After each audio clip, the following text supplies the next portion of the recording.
Hello everyone, I'm the narrator and I am here to help you. Today I know you use this video to fall asleep, so before that, like the video and subscribe to the channel now, get comfortable and relax.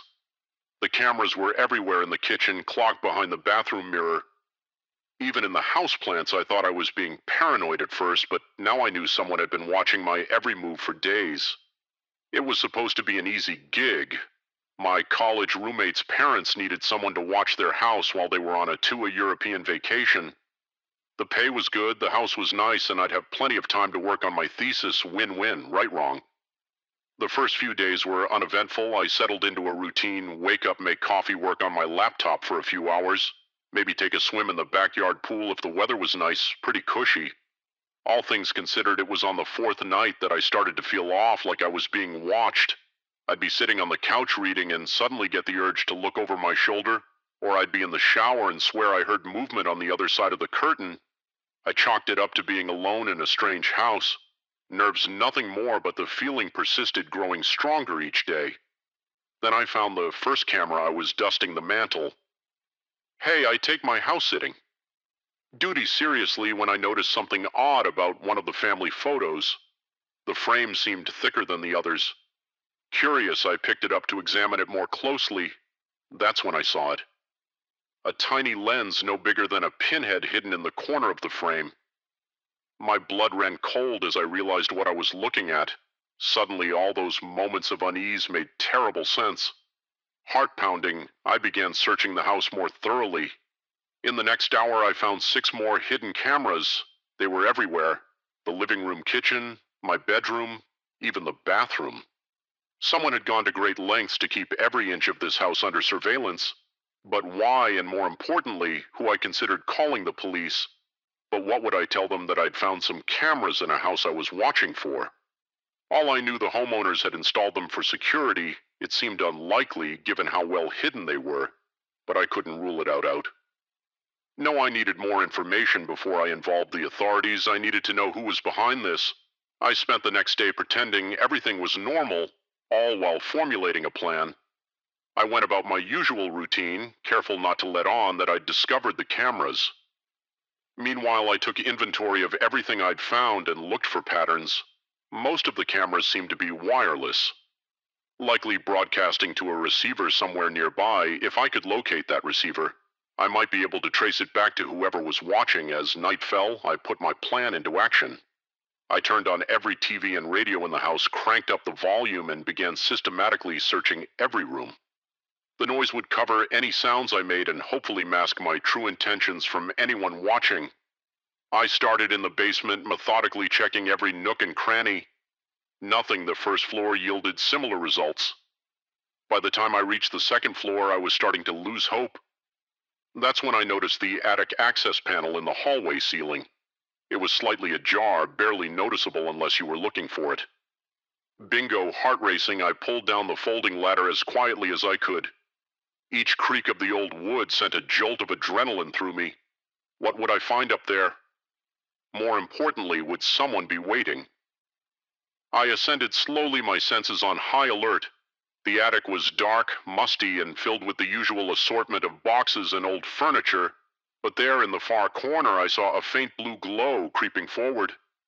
I found what I was looking for, a laptop connected to a series of small monitors. Each screen showed a different room of the house. I watched myself on, one of them standing in the attic, illuminated by the eerie electronic light. I'd found the surveillance hub. Now I just needed to figure out who it belonged to. The laptop was password protected. Of course, I'm no hacker, but I knew enough to check the browser history. Most of it had been cleared, but there were a few entries left. My blood ran cold as I read the multiple searches for my name, social media profiles, university records. Whoever was behind this wasn't just watching the house. They were watching me specifically. I heard a car door slam outside. Panic seized me. I raced to the attic window and peered out. A dark figure was approaching the house. I had to get out. Now I scrambled down the attic ladder, not caring about the noise I made. My only thought was escape. I ran to my room, grabbed my phone and wallet, and headed for the stairs. That's when I heard the front door open. I froze, one foot on the top step. Heavy footsteps echoed from the entryway, slow, deliberate. They knew I was here. My mind raced. The back door was locked. I'd never make it in time. Same for any of the windows. I was trapped on the second floor. The footsteps began ascending the stairs in a moment of desperation. I ducked into the master bedroom and locked the door. It wouldn't hold them for long, but it might buy me enough time to think I could hear them in the hallway now. Trying doors, it was only a matter of time before they reached me. The window. It was my only chance. I ran to it and threw it open. The cool night air hit my face as I looked down. It was a long drop to the backyard, but there was a sloped section of roof just below. If I could slide down, then I might be able to make it to the pool without breaking any bones. The doorknob rattled, then came a loud thud as someone slammed against it. No time left. I climbed out onto the windowsill. Another thud. The door frame splintered. I took a deep breath and let myself fall. The roof tiles were rough against my skin as I slid down desperately. Trying to control my descent, I hit the gutter hard. Flipping over the edge and plummeting the last few feet, I landed in the pool with a splash. The shock of the cold water driving the air from my lungs for a moment, I simply floated there, stunned. Then survival instinct kicked in. I swam to the edge and hauled myself out. Gasping and coughing, I could hear shouting from inside the house. They knew I'd escaped. Soaking wet and shivering, I ran for the back fence. I managed to scramble over it just as the back door burst open. Flashlight beams cut through the darkness behind me. I ran harder than I've ever run in my life, through backyards, down alleyways, across streets. I had no destination in my mind, just an overwhelming need to put as much distance between myself and that house as possible. Eventually, I found myself in a 24-hour diner on the edge of town. The waitress gave me a concerned look as I stumbled in. Dripping wet and wildy, I must have been quite a sight. "Honey, are you all right?" she asked. Already reaching for the phone, I nodded. Still trying to catch my breath, I need to call the police. The next few hours were a blur of questions and statements. I told the officers everything: the cameras, the ATCT, the intruder. They seemed skeptical at first, Mike, but something in my demeanor must have convinced them I was telling the truth. A team was dispatched to the house. They found the cameras, the surveillance equipment in the attic. Everything just as I described, but of the intruder, there was no sign. Whoever had been watching me was gone, vanished into the night. The house's owners reached in Europe, swore they knew nothing about any of it. The investigation was ongoing, they told me, but it might be a while before they had any real answers. In the meantime, I was left to pick up the pieces of my shattered sense of security. I moved in with a friend, unable to bear the thought of being alone. I jumped at every unexpected noise, flinched at every flashing light sleep. Became a luxury I could rarely afford, but worst of all was the lingering question that haunted my every waking moment: why me what? Had made me the target of such an elaborate scheme, and were they still out there watching, waiting for another opportunity? I don't know if I'll ever feel truly safe again. The world seems darker now, full of hidden dangers and unseen eyes. But I survived, I escaped, and whatever comes next, I'll face it head on. After all, what doesn't kill you makes you stronger, right?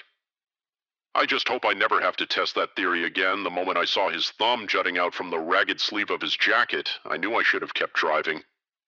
But the rain was coming down in sheets, and something in his eyes made me stop. That decision would haunt me for the rest of my life. It was just past midnight, and I was on my way home from a late shift at the hospital. The highway stretched out before me, empty and dark, visibility reduced to a few feet ahead of my headlights. I was tired, the kind of bone-deep exhaustion that comes from 12 hours on your feet dealing with other people's emergencies. Maybe that's why I didn't notice the sign sooner. I saw him standing on the shoulder, his form barely visible through the downpour. He was soaked to the skin, his clothes clinging to his thin frame. As I slowed down, he turned towards me, his face lighting up with hope. I rolled down the passenger window a crack. "Where you headed?" I called out over the sound of rain hammering my car roof just down the road. "A ways," he replied, his voice surprisingly soft. My car broke down and I'm trying to get to the next town. I'd be real grateful for a ride. I hesitated for a moment. Every instinct told me to drive on to leave the stranger in my rearview mirror, but the rain showed no signs of letting up and I couldn't bring myself to leave. Someone's stranded in this weather hop-in, I said, unlocking the door. He slid into the passenger seat, bringing with him the smell of wet clothes and something else I couldn't quite place. Thanks, man, he said, flashing me a grateful smile. You're a lifesaver. I pulled back onto the road. Windshield wipers? Working overtime against the deluge. I'm Mark, I offered, trying to dispel the awkward silence that had settled between us. John, he replied, rubbing his hands together for warmth. Really appreciate this. Not many people would stop on a night like this. We drove in silence for a few minutes, the rhythmic swish of the wipers. The only sound. I snuck glances at Johann when I could. He was younger than I had initially thought, probably in his mid-20s. His clothes were worn but clean, and he had an almost boyish look about him. So what happened to your car? I asked, more to fill the silence than out of real curiosity. JN shrugged. Old piece of junk. Finally gave up the ghost. I was hoping to make it to my sister's place, but he trailed off, staring out the window at the rain-slicked darkness. Something about his story didn't quite add up, but I couldn't put my finger on why I chalked it up to my exhaustion and focused on the road ahead. We had been driving for about 20 minutes when Johann spoke again. Mind if we take a little detour? There's a turnoff coming up that'll get us there quicker. I frowned.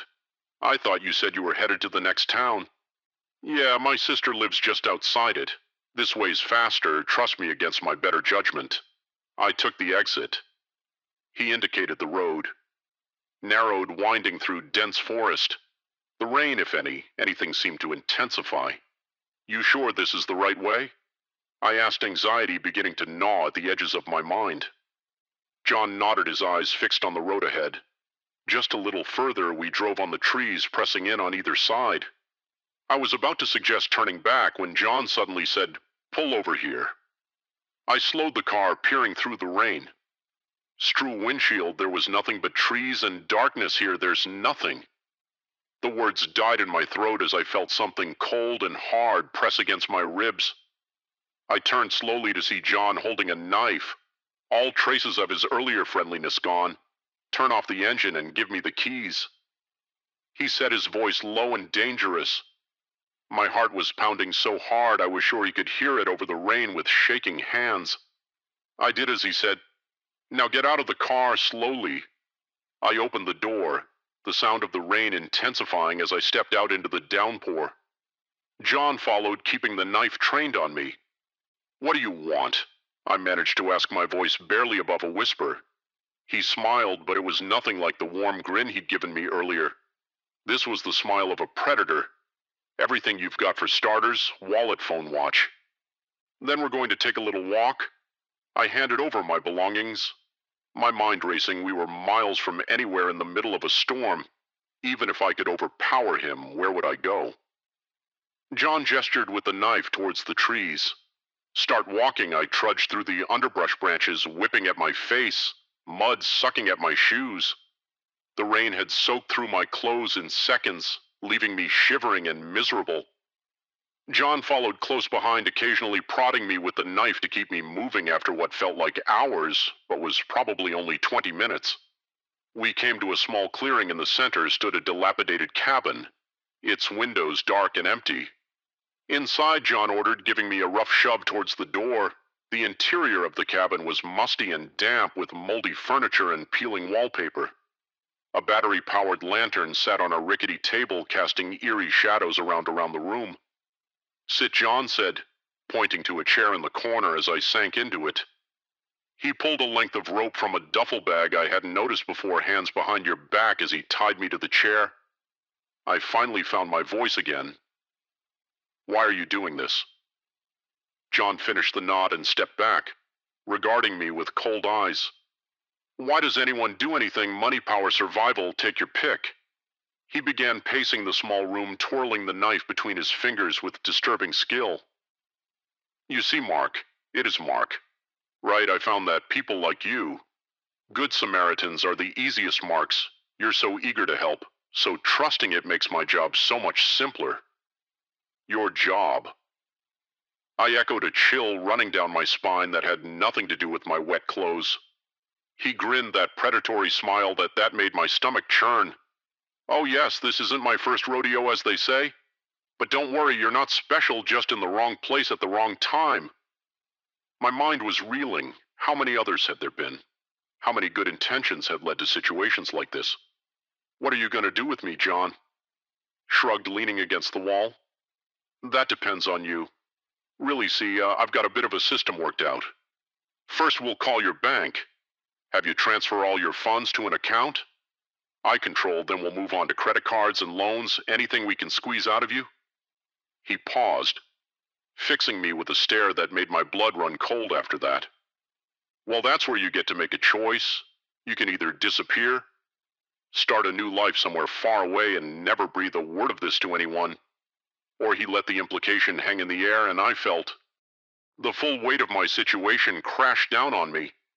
This man was going to destroy my life one way or another, and there was nothing I could do about it. As if reading my thoughts, John chuckled. Don't get any heroic ideas. Even if you manage to get free, which you won't, we're miles from anywhere. You'd never make it out of these woods alive. He turned away, rummaging through the duffel bag. I took the opportunity to test my bonds, but they were tight and expertly tied. There would be no easy escape now. Then JN said, turning back with my phone in his hand, let's get started. Shall we? What's your bank's number?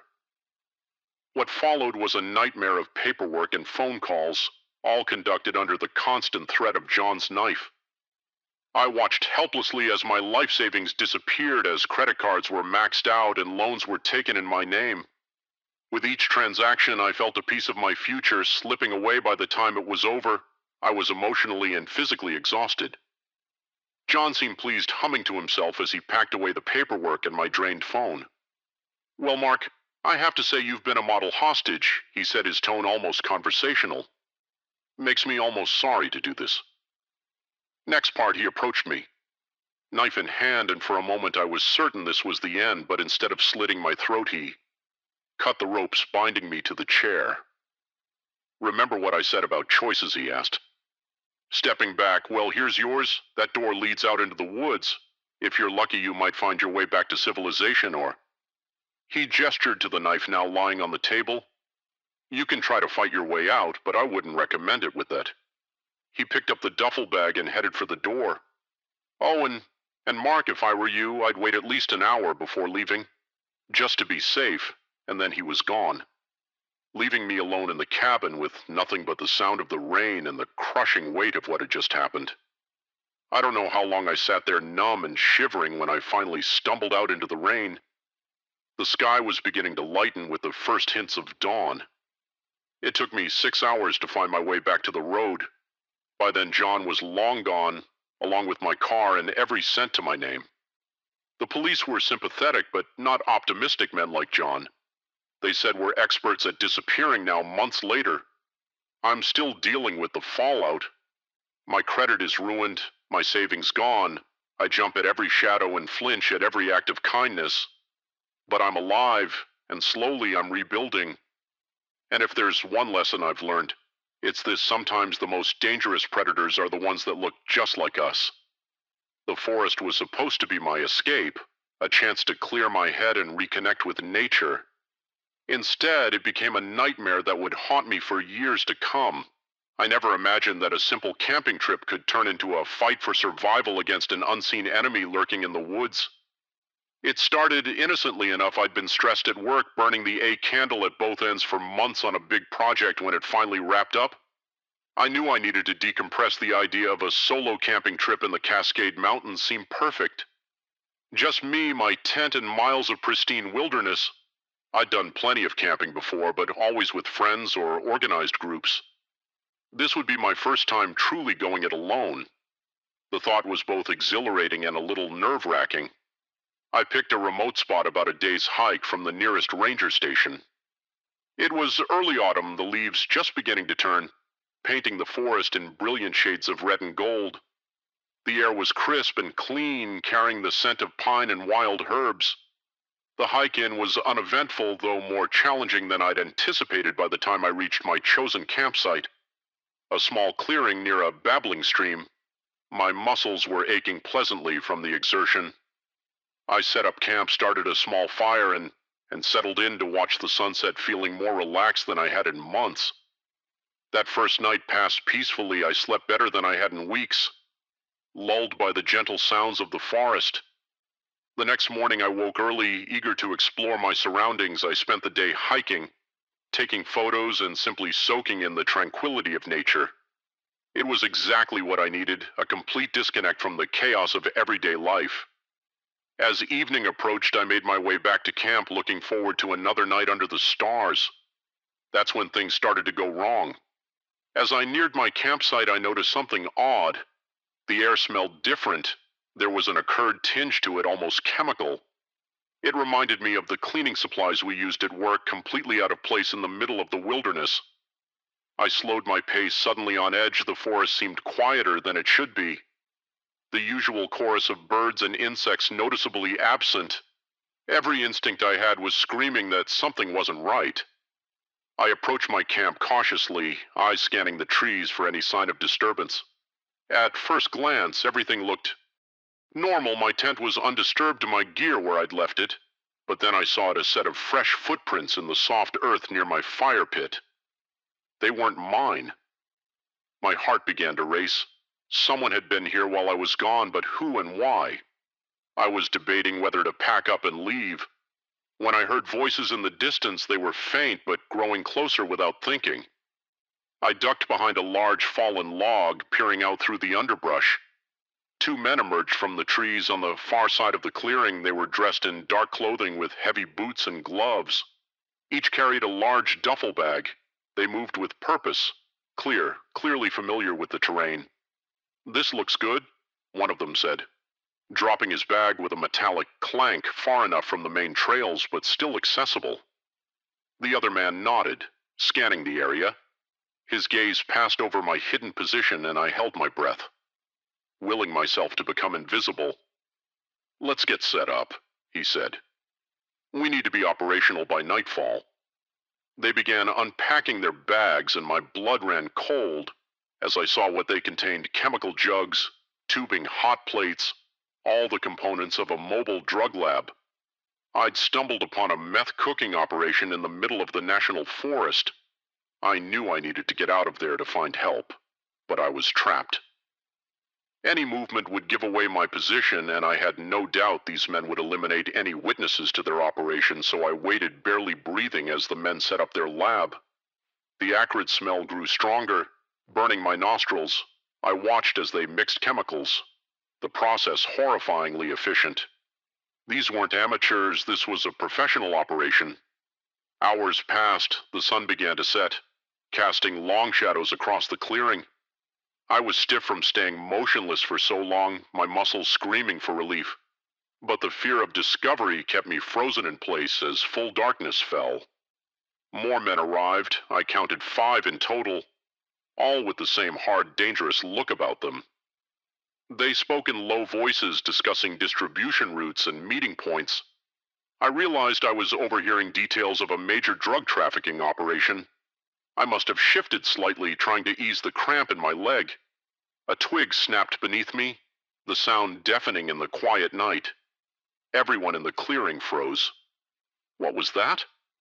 One of the men asked, his hand moving to his waistband where I could see the outline of a gun, probably just an animal. Another replied, but he didn't sound convinced. "Check it out," the first man ordered. "We can't take any chances." 2 of them began moving in my direction, flashlights sweeping the underbrush. I knew I couldn't stay hidden. It was only a matter of time before they found me. I had to run. Taking a deep breath, I exploded from my hiding spot, sprinting for the trees on the far side of the clearing. Shouts erupted behind me, followed by the sound of pursuing footsteps. I ran blindly through the forest branches, whipping at my face. Roots threatening to trip me with every step. I could hear them behind me, gaining ground. They knew these woods better than I did, and they were fresher, not stiff from hours of hiding. A gunshot rang out, the bullet whizzing past my ear to embed itself in a nearby tree.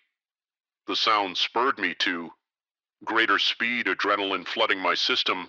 I had no plan, no destination in mind. My only thought was to put as much distance between myself and those men as possible, but I knew I couldn't keep running forever. I needed to hide to somehow throw them off my trail ahead. I saw the ground sloping downward. The sound of rushing water reached my ears. The stream I'd camped near must widen into a river somewhere ahead. An idea formed born of desperation. I angled towards the sound of water, pushing myself to my absolute limit. The shouts behind me were growing closer. Another shot rang out closer this time. Then suddenly the trees opened up and I was at the edge of a cliff below, maybe 30 feet down. I could see the river swollen with recent rains turning white in the moonlight. I didn't hesitate as another bullet sparked off the rocks near my feet. I launched myself off the cliff. The fall seemed to last forever. Then I hit the water with a shock that drove the air from my lungs. The current immediately swept me downstream, tumbling me over and over. I fought to the surface, gasping for air, then let myself be carried along using what little strength I had left to keep my head above water. I don't know how long I was in the river. It could have been minutes or hours. Eventually, the current slowed and I managed to drag myself onto a pebble beach. I lay there for a long time, shivering and coughing up water. Too exhausted to move when I finally found the strength to stand. I realized I had no idea where I was. My clothes were soaked, I had no supplies, and I was hopelessly lost in the wilderness. But I was alive and free from those men. I picked a direction and started walking, knowing that if I followed the river downstream, I'd eventually reach civilization. It took 2 days of hard hiking, foraging for berries and drinking river water, before I stumbled onto a hiking trail from there. It was another day to the ranger station. The rangers were shocked by my appearance and my story. They immediately called in state police and DEA agents. A massive manhunt was launched, but by the time they reached the site I described, the drug operation was long gone. They found traces, discarded chemical containers, trampled undergrowth, but the men had vanished in the months that followed. I gave countless statements to various law enforcement agencies. My information helped them piece together details of a large-scale meth distribution network operating in the national forests of the Pacific Northwest. Several arrests were made, but the main players, the men I'd seen that night, were never caught.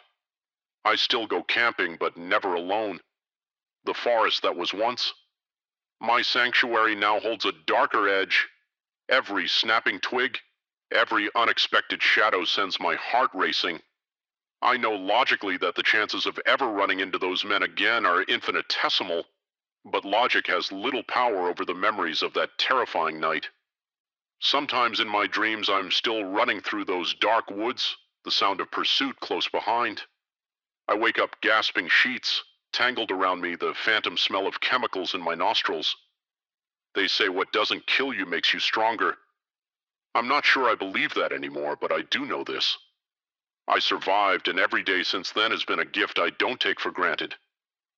The forest taught me a harsh lesson about the darkness that can lurk in the most beautiful places, but it also showed me the strength I never knew I had, and for that at least I'm grateful. The first call came at 1:17 a.m.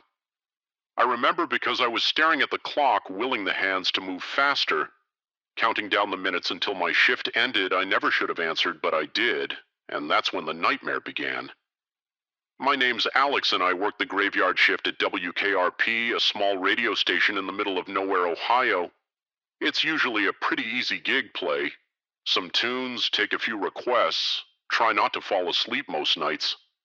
The hardest part is staying awake. This wasn't most nights.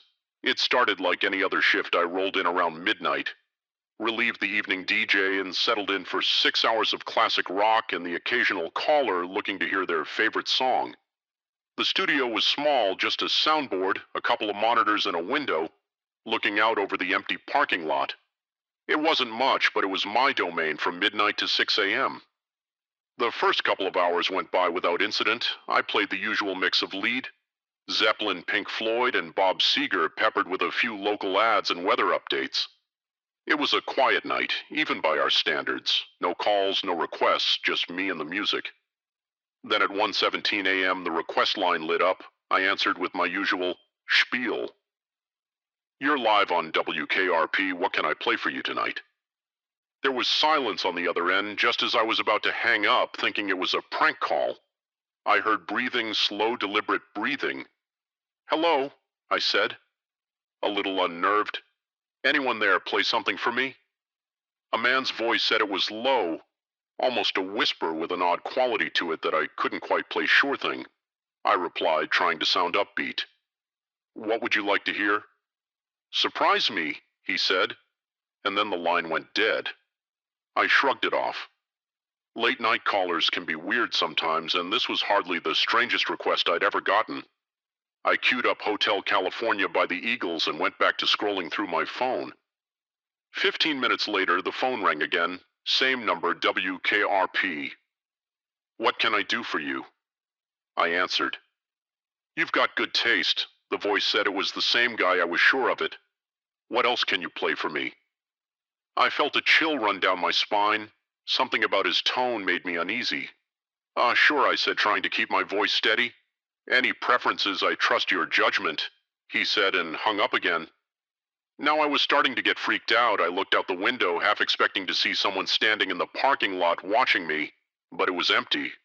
Just my beat-up Honda sitting under the flickering street light. I played Stairway to Heaven more to calm my own nerves than anything else. As the last notes faded out, the phone rang again. I stared at it, my hand hovering over the receiver. Part of me wanted to ignore it, to let it ring until whoever it was gave up. But I knew I couldn't if it was my job to answer, no matter how creeped out I was.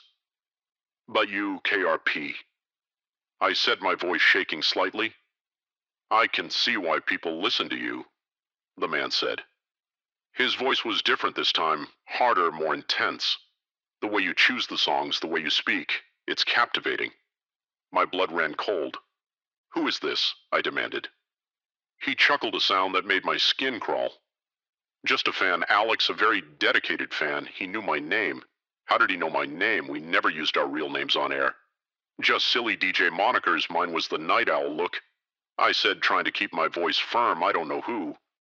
You are, or what you want, but this isn't funny. Please don't call again. Oh, but I will, he said. I'm closer than you think, Alex. I'm watching. The line went dead. My hands were shaking as I put down the phone.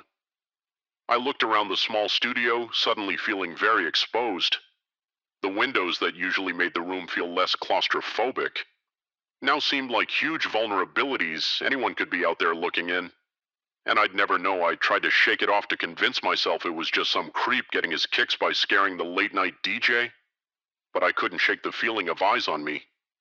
Watching my every move, the next hour passed in a blur of paranoia. I jumped at every sound, peered out the window at every shadow. The phone remained silent, but somehow that was worse. The anticipation was killing me at 3:02 a.m. It rang again. I answered without speaking. You should be more careful. Alex, the voice said. It was calm, almost soothing, which somehow made it even more terrifying. You never know who might be listening or watching. What do you want? I whispered to play a game. He replied, it's simple. I'll give you a choice of songs to play. If you choose correctly, nothing happens. Choose wrong, and well, let's just say the consequences will be unpleasant. My mind was reeling. This couldn't be happening. Things like this don't happen in real life, only in movies or crime novels. But the fear I felt was very, very real. I'm hanging up now, I said, my voice surprisingly steady. I'm calling the police. I wouldn't do that if I were you. He said, his tone suddenly icy. Not if you want your sister to remain safe. My heart stopped. What did you say, Sarah? Isn't it lives over on Elm Street? Cute little house. Blue shutters. Would be a shame if something happened to her. Panic surged through me. How did he know about Sarah? How did he know where she lived? Leave her out of this, I said, my voice cracking. That's up to you, Alex. Play the game, and everyone stays safe. Refuse. And, well, I think you understand. I closed my eyes, trying to think this had to be a bluff. Right, there was no way he could actually hurt Sarah, but could I take that chance? Fine, I said. Defeated. What's the game? Excellent, he purred. Let's start easy. Sympathy for the Devil or House of the Rising Sun? I thought frantically, was there a right answer? Was he looking for something specific, or was this all just part of his sick game? House of the Rising Sun? I said finally. There was a pause that felt like an eternity. Good choice, he said finally. Play it now. Now with shaking hands, I queued up the song as it began to play. I realized I was holding my breath. Very good, Alex. The voice said when I picked up the phone again, you're a natural at this game. Shall we try another? And so it went for the next 2 hours. He'd call, give me a choice of songs, and I'd have to pick. Sometimes he'd give me cryptic clues. Other times it seemed completely random all the while. I was acutely aware that one wrong move could have disastrous consequences. As 5 a.m. approached, I was a nervous wreck. My shirt was soaked with sweat, my hands trembling so badly I could barely operate the soundboard, but I'd made it this far without a wrong choice. The phone rang one last time. You've done well, Alex? The voice said, I'm impressed, but now it's time for the final round. Get this right, and it all ends. Get it wrong. And well, I think you know what happens. I swallowed hard. What's the choice? Don't Fear the Reaper or Stairway to Heaven. Choose carefully, I froze. Both songs were about death in their own way. Was that the connection, or was I overthinking it? My mind raced, trying to find some hidden meaning, some clue I might have missed in the end. I went with my gut. Stairway to Heaven. I said, my voice barely above a whisper. The silence that followed was the longest of my life. I could hear my heart pounding in my ears, feel the cold sweat trickling down my back. Finally, he spoke. Congratulations, Alex. You've won the game. Relief flooded through me, so intense it was almost painful. It's over, I asked, hardly daring to believe it for now. He said, and I could hear the smile in his voice. You've proven to be a worthy opponent. I look forward to our next game. The line went dead. For the final time, I sat there stunned as the first rays of dawn began to creep through the window. The night was over, but I knew the nightmare was far from ended, whoever this man was, whatever game he was playing. I had a sinking feeling. It was just the beginning. As I signed off and the morning DJ arrived, I couldn't shake the feeling of eyes on me. I practically ran to my car, looking over my shoulder the whole way. I called Sarah as soon as I got home, relieved to hear her sleepy voice answer. She was fine, completely unaware of the night's events. I didn't tell her what had happened. How could I? It all seemed so unreal in the light of day, but as I finally crawled into bed exhausted and I knew one thing for certain. I would never again feel truly safe in that radio booth. And somewhere out there, a man with a chilling voice was waiting, planning his next move in a game I never agreed to play the next night. As I prepared for my shift, my hand shook as I reached for the studio door. The phone loomed ominously, a silent threat, and I wondered, not for the first time, if I should have chosen a different career, but I knew deep down that it wouldn't matter. He had found me once he could find me again. The game, it seemed, was far from over. The moment I pushed aside that old painting and saw the tiny red light blinking back at me, I knew my life would never be the same. What I thought was a charming fixer-upper was about to become my own personal house of horrors. I'd always dreamed of owning my own home, a place where I could put down roots and really make my mark. When I stumbled across the listing for the old Victorian on Maple Street, it seemed too good to be true. The price was surprisingly low for the area, and despite its obvious need for some TLC, the bones of the house were solid. The real estate agent, a bubbly woman named Karen, was almost too eager to close the deal. Looking back, I should have seen that as a red flag, but I was blinded by the prospect of finally having a place to call my own. The day I moved in was a whirlwind of boxes, furniture, and excited planning for all the renovations I wanted to do. It wasn't until that evening, as I was settling in for my first night in the new house, that I noticed something odd. I was hanging a mirror in the hallway when I caught a glimpse of something behind one of the old paintings left by the previous owner. Curious, I took the painting down and found myself staring at a small blinking red light embedded in the wall. At first I thought it might be some kind of outdated security system, but as I looked closer I realized with a growing sense of unease that it was a camera, a very small, very modern camera. My heart racing, I began to search the rest of the house and the living room. I found another camera hidden in a vent in the kitchen. One was tucked behind the microwave. Even in the bathroom, I discovered a tiny lens peering out from behind the mirror. By the time I finished my search, I had found no less than 12 hidden cameras throughout the house. The realization hit me like a punch to the gut. Someone had been watching, and given the placement of some of the cameras they'd been watching, very intimate moments, I felt violated, exposed, and utterly terrified.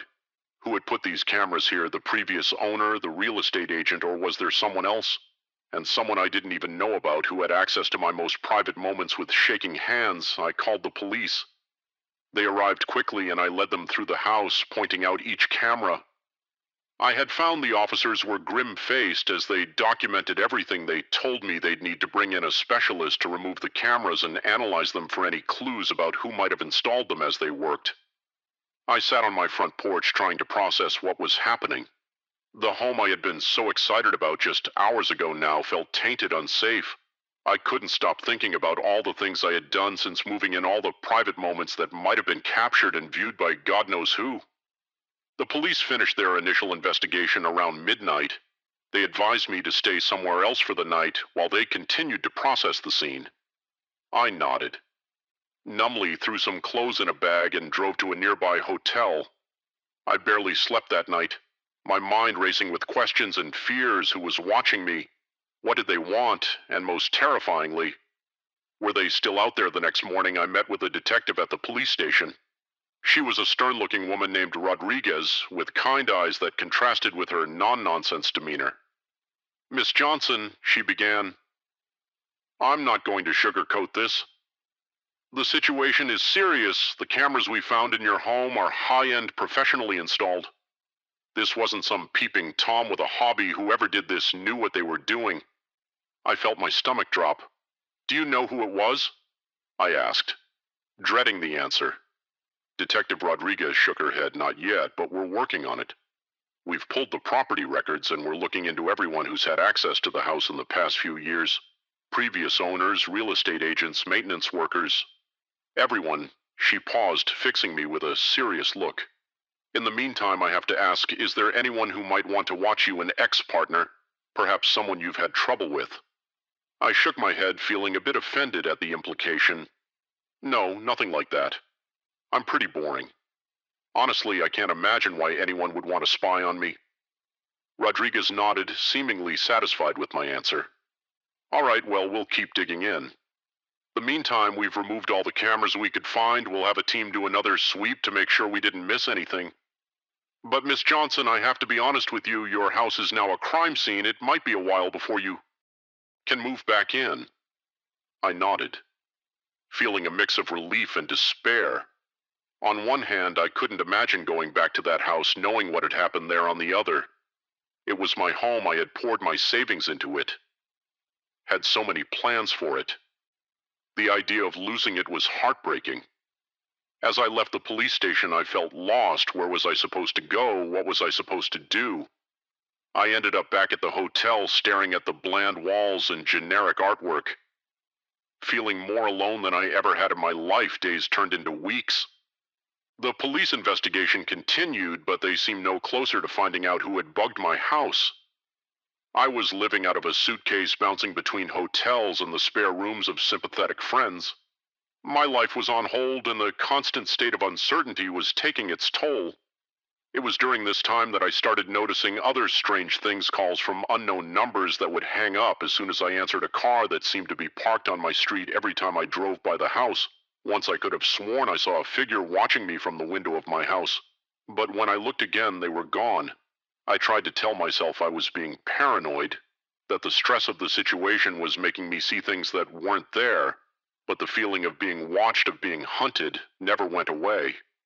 About a month after the discovery of the cameras, Detective Rodriguez called me in for another meeting as soon as I saw her face. I knew it wasn't good news. "We've hit a dead end," she said, her voice tinged with frustration. "The cameras were purchased with cash from various electronics stores across 3 states. The installation was done professionally, but we can't find any record of who might have done it, and the previous owners of the house check out." They're an elderly couple who moved to Florida. They seem just as shocked about this as you are. I felt my last bit of hope drain away. So what does that mean? I asked, my voice small. Rodriguez sighed. It means we don't have enough to go on. We'll keep the case open, of course, but I'm sorry, Mrs. Johnson. I don't think we're going to be able to find who did this. I left the station in a daze. The idea that I might never know who had violated my privacy, who had turned my dream home into a nightmare, was almost too much to bear. As I drove back to my latest temporary lodging, a thought struck me. If the police couldn't find out who did this, maybe I could. I was, after all, the one who had lived in that house. Maybe there was something I had missed. Some clue that only I would recognize that night. I made a decision. I was going back to the house, not to live there.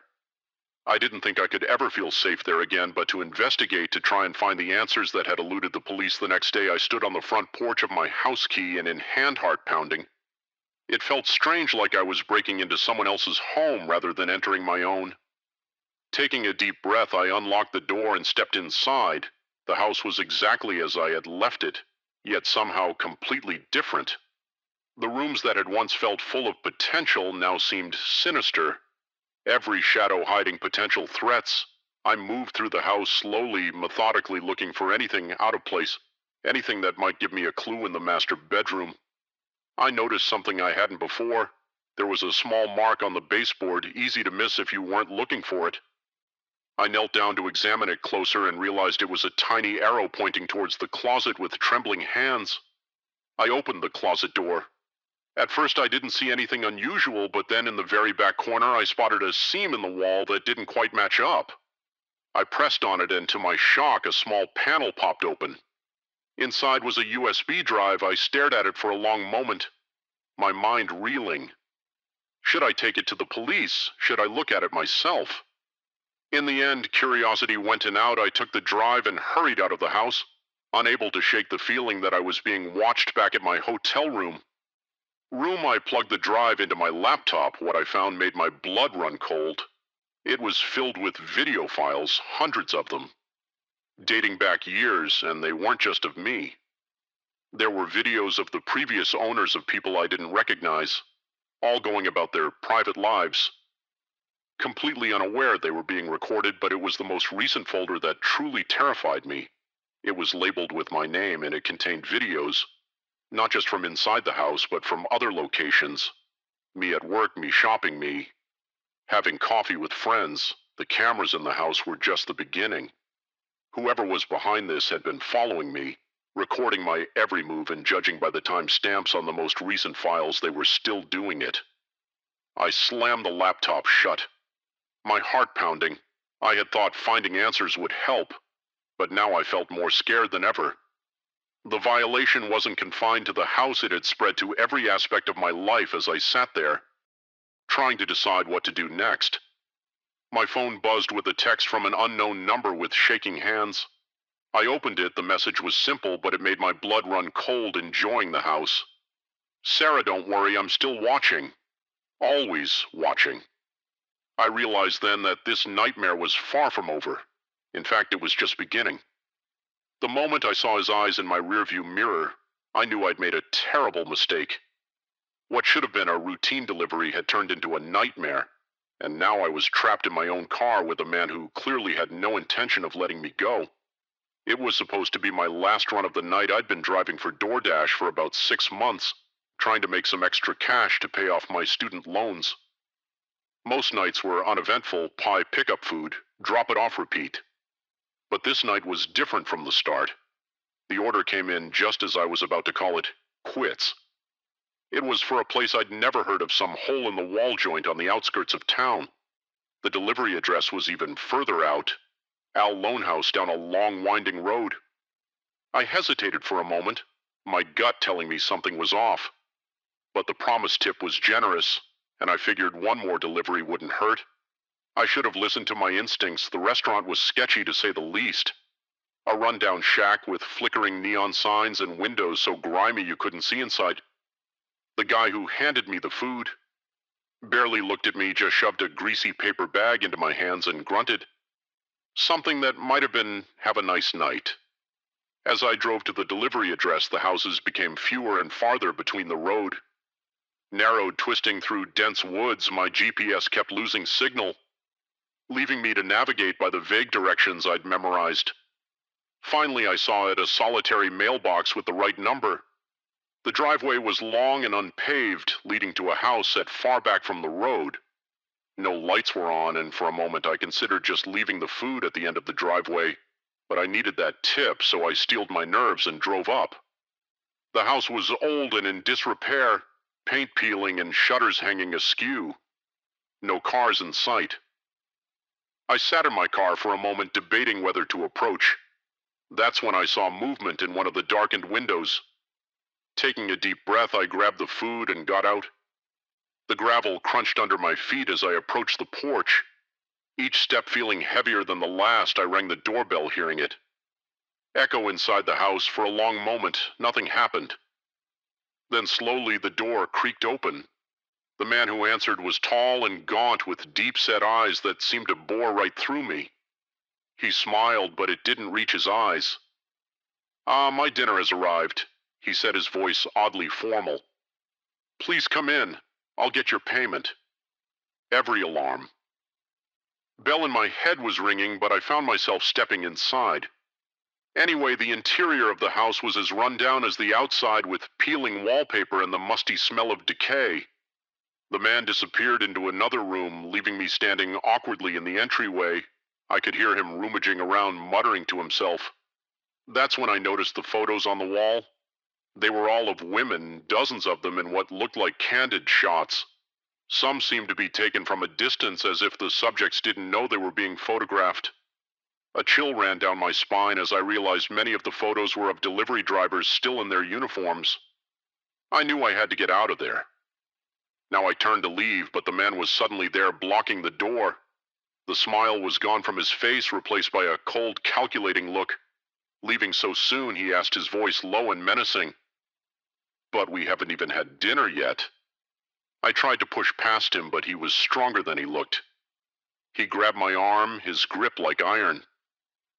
"I'm afraid I can't let you go," he said, almost apologetically. "You see, I've been waiting for someone like you for a very long time. What happened next is a blur. I remember struggling, screaming, the sound of something breaking. Somehow I managed to break free and run. I could hear him behind me, his footsteps heavy on the old floorboards. I burst out of the house and sprinted to my car, fumbling with the keys. Just as I got the door open, I felt his hand on my shoulder in a panic. I whirled around, my keys clutched between my fingers like a weapon. I must have caught him by surprise, because he stumbled back, giving me just enough time to dive into my car and lock the doors. My hands were shaking so badly I could barely get the key in the ignition. The engine roared to life. Just as the man slammed into my driver's side window, I threw the car into reverse tires, spinning on the gravel as I backed down the driveway at dangerous speed. I thought I was free. I was wrong. As I turned onto the main road, I saw headlights in my rear-view mirror. He was following me in his own car, gaining ground quickly. The next hour was the most terrifying of my life. I sped through the dark country roads, taking random turns, trying desperately to lose him, but he stayed right on my tail, sometimes pulling up alongside me, trying to run me off the road. My phone had no signal out here. I was on my own, running low on gas with a madman in pursuit. I knew I couldn't keep this up much longer then.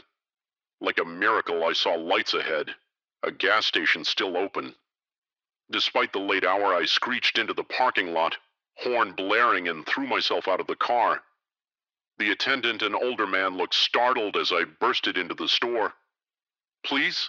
I gasped. "Call the police. There's a man after me." The attendant didn't ask questions, just picked up the phone and dialed 911. I watched through the window as my pursuer's car slowed, then sped past the gas station. He was gone, at least for now. The police arrived about 20 minutes later. I gave them my statement, described the man and his house. They seemed to take it seriously, especially when I mentioned the photos. They told me they'd investigate, but advised me to stay somewhere else for the night, just in case I ended up at a motel on the other side of town. Too wired to sleep, every car that passed made me jump. Every shadow seemed to hide a threat. The next day, I got a call from the detective assigned to my case. They had found the house, but it was empty. No sign of the man, and disturbingly, no sign of the photos I had described. They were keeping an eye out, but without more evidence, there wasn't much they could do. I quit my delivery job that day. The extra money wasn't worth the risk, but even as weeks passed and nothing happened, I couldn't shake the feeling of being watched. I'd catch glimpses of a car that looked like his, or see a tall figure out of the corner of my eye that would be gone when I turned to look. Maybe it was just paranoia, maybe he had moved on, found another target. But late at night, when the house is quiet and the shadows seem to move, I can still see his eyes in my rearview mirror, and I know deep down that he's still out there waiting, watching. I've moved since then, changed my name, done everything I can to disappear, but sometimes when I'm driving late at night and I see headlights behind me, I feel that same panic rising in my throat, and I wonder if this is the night he'll find me again. Because the truth is, you never really escape something like that. The fear becomes a part of you, a shadow that follows you everywhere. Every stranger could be a threat. Every dark road could lead to danger. I've tried to move on with my life. I have a new job, new friends, I even started dating again. Though I'm always careful to meet in public places and I never let anyone know where I live. But the experience changed me in ways I'm still trying to understand. I'm more cautious now, more aware of my surroundings. I've taken self-defense classes and I always carry pepper spray. Some might call it paranoia, but I call it survival. The worst part is the not knowing if he's still looking for me, if I'll ever truly be safe. Every time my phone rings with an unknown number, every time I get a delivery, every time I see a car that looks like his, I feel that same rush of fear, but I refuse to let him win. I refuse to live my life in constant fear. So I keep going day by day, trying to reclaim the sense of safety I lost that night. It's not easy, and there are days when I want to just lock myself away from the world, but I push through because the alternative is letting him take even more from me than he already has. I know now that the world can be a dangerous place, that evil can hide behind a smile and a promise of a generous tip. But I also know that I'm stronger than I ever thought possible. I survived that night, and I'll survive whatever comes next. So to the man who tried to make me his victim, you failed. I'm still here, still fighting, and no matter what happens, I won't let you win. You may have taken my sense of security, but you didn't take my life, or my spirit. And someday, somehow, I'll find a way to truly feel safe again. Until then, I'll keep looking over my shoulder, keep checking my rear VW mirror, because the night isn't over yet, and the road ahead is long and dark. I never thought a name tag could be so terrifying. But when I saw Jake Morrison pinned to his chest, my blood ran cold. Jake, the quiet kid from chemistry class, now stood before me with eyes that burned with an intensity I'd never seen before. This wasn't the reunion I'd expected. It was the beginning of a nightmare. 10 years, that's how long it had been since I'd walked the halls of Westfield. A decade of building a career, making new friends, and trying to forget the awkwardness of my teenage years when the invitation for our 10-year reunion arrived. I was hesitant, but curiosity got the better of me. I wanted to see how everyone had changed, to measure my own progress against theirs. It was vanity, plain and simple. If I'd known what was waiting for me, I would have burned that invitation and never looked back. The reunion was held in the school gym, transformed for the night with streamers, balloons. Mole and a saddle-looking disco ball. The smell of punch and nostalgia hung heavy in the air. I arrived fashionably late, hoping to make a grand entrance instead. I slipped in almost unnoticed, the chatter of 100 conversations washing over me. I recognized faces here and there. The captain of the football team, now sporting an impressive beer gut, the head cheerleader. Her smile a little too wide, a little too desperate. Everyone was trying so hard to impress, to show how well they'd done since high school. It was exhausting. I was about to head to the bar for a much-needed drink when I felt a tap on my shoulder. I turned, and there he was, Jake Morrison. Jake had been easy to overlook in high school. Quiet, average-looking, always sitting in the back of the class. We'd worked on a few projects together in chemistry, but I couldn't remember ever having a real conversation with him. Now he stood before me, a wide smile on his face that didn't quite reach his eyes. "Sarah, I was hoping you'd be here," he said, his voice carrying an enthusiasm that felt oddly forced. "Jake, hi," I replied, searching for something to say. "It's been a while. How have you been?" His smile widened. "Oh, I've been great. Really great. I've thought about you a lot." There was something in the way he said it that made my skin crawl, but I brushed it off. After all, this was Jake, harmless, forgettable. Jake, that's nice. I said, already looking for an escape route. "Listen, I was just about to grab a drink. It was good seeing you." I turned to leave, but his hand shot out, gripping my arm with surprising strength. "Let me get that for you," he insisted. "What's your poison?" Before I could protest, he was steering me towards the bar. I could feel the eyes of our former classmates on us.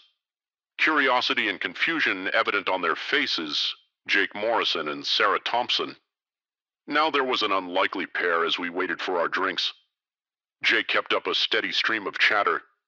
He knew everything about my life since high school. My job, where I lived even the name of my cat.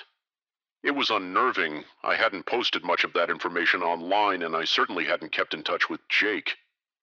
"How do you know all this?" I asked, unable to keep the edge out of my voice. He just smiled, that unsettling smile. "I like to keep track of old friends," he said, "especially special ones like you." The bartender handed us our drinks, and I took a large gulp of mine, needing the liquid courage. Jake watched me intently, his eyes never leaving my face. I felt like a bug under a microscope as the night wore on. I tried to mingle with other classmates, but Jake was always there, hovering at the edge of every conversation when I went to the restroom. He was waiting outside when I emerged. When I stepped out for some air, he appeared at my elbow. Moments later, "Remember that chemistry project we did together?" he asked as we stood in the cool night air, the one on chemical reactions. I nodded, not trusting myself to speak. Of course I remembered. It was the only time we'd really interacted in high school. I learned so much from that project. Jake continued, his voice taking on a dreamy quality, about chemicals. "Yes, but also about you. The way you bit your lip when you were concentrating, the smell of your shampoo, the sound of your laugh alarm."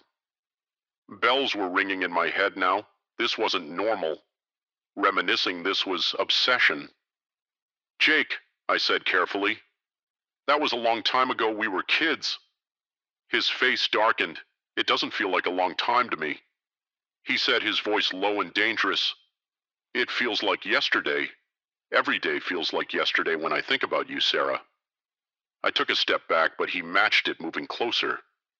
"I've waited so long for this night," he whispered, "for the chance to see you again, to tell you how I feel. I think I should go," I said, my voice shaking.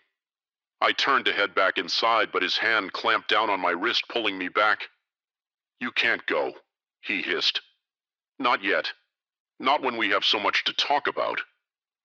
I yanked my arm free and ran back into the gym, my heart pounding. I scanned the room frantically, looking for a familiar face, someone I could turn to for help. But everyone was caught up in their own conversations, their own reunions. No one noticed my panic. I felt a presence behind me and turned to see Jake, his face a mask of barely contained rage. "Why are you running from me?" he demanded. "After everything I've done for you? Everything you've done?" I repeated. Bewildered Jake, "We barely knew each other in high school. We haven't spoken in 10 years. He laughed, a harsh, bitter sound that made several nearby people turn and stare. "Oh, Sarah," he said, shaking his head. "We've spoken every day. You just didn't know it was me." A chill ran down my spine as the pieces started to fall into place. The anonymous messages I'd been receiving for years, the feeling of being watched when I was alone, the strange gifts that would appear on my doorstep with no sender listed. "It was you," I whispered all this time. "It was you." Jake's face lit up. "You finally understand," he said, reaching for me. "We're meant to be together. Sarah, I've known it since that day in chemistry class, and now finally we can be." I backed away, bumping into other people, not caring about the scene I was causing. "Stay away from me," I said, my voice rising. "You're crazy." His face contorted with anger.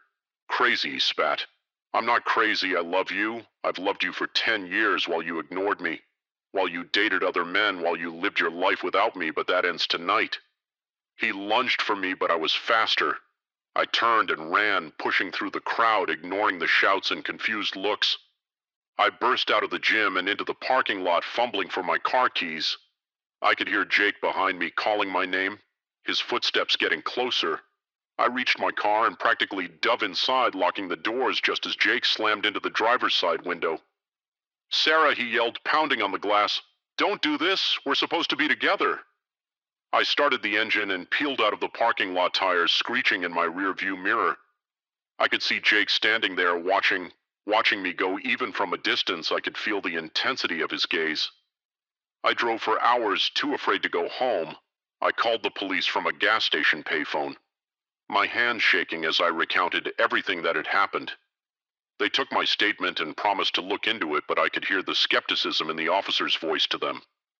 It probably sounded like a reunion prank gone wrong, but I knew better. I knew that Jake's obsession was real and dangerous. I checked into a motel under a fake name, jumping at every sound, convinced that he would find me. Days turned into weeks. I changed my phone number, deleted my social media accounts, even considered moving to a new city. But the fear remained every time I saw a face that looked like Jake's. Every time I got a call from an unknown number, the panic would rise in my throat. The police eventually found evidence of Jake stalking hidden cameras in my apartment, a notebook filled with details of my daily routine. He was arrested but made bail. The trial is still pending. Now I live my life looking over my shoulder. I've learned to be constantly aware of my surroundings, to trust my instincts when something feels off. The carefree girl who walked into that reunion is gone, replaced by someone warier, more cautious. But I refuse to let Jake win. I refuse to let his obsession define my life. I'm seeing a therapist, learning to process the trauma and fear. I'm slowly rebuilding my life on my own terms, sometimes late at night. I think about that chemistry project we did together. How could I have known that a simple high school assignment would lead to this? That the quiet boy in the back of the class would become the monster that haunts my dreams? I don't have answers, but I have determination. Determination to reclaim my life, to find peace, despite the fear. Jake may have taken my sense of security, but he can't take my strength. I survived his obsession, his stalking, his attack. I'll survive whatever comes next, because that's who I am now. A survivor, and no reunion, no obsession, no fear can change that. The girl who walked into that gym might be gone one, but the woman who walked out is stronger than ever, and she's ready for whatever comes next. The moment I saw the glint of chrome in my rearview mirror, I knew this wasn't going to be an ordinary drive home. Little did I know those motorcycles would turn my quiet country road into a highway to hell. It was just past midnight, and I was driving back from a late shift at the diner where I worked. The road stretched out before me, a ribbon of black cutting through the Texas countryside. The radio was playing some old country song, and I was singing along, my voice competing with the hum of my beaten-up Chevy. I first noticed them about 10 miles outside of town, just a couple of pinpricks of light in my mirror growing steadily larger. I didn't think much of it at first. This road wasn't exactly busy, but it wasn't unusual to see other drivers. Even at this hour, as they got closer, I could make out the outlines of motorcycles, a group of them, maybe 5 or 6. They were moving fast, much faster than the speed limit allowed. I eased over to the right, giving them plenty of room to pass, but they didn't pass. Instead, they formed a V behind my car like a flock of metal geese. I could hear the roar of their engines now, drowning out my radio. My hands tightened on the steering wheel as I watched them in my mirror. Just a bunch of guys out for a late-night ride, I told myself, trying to calm the unease growing in my stomach. They'll get bored and move on soon.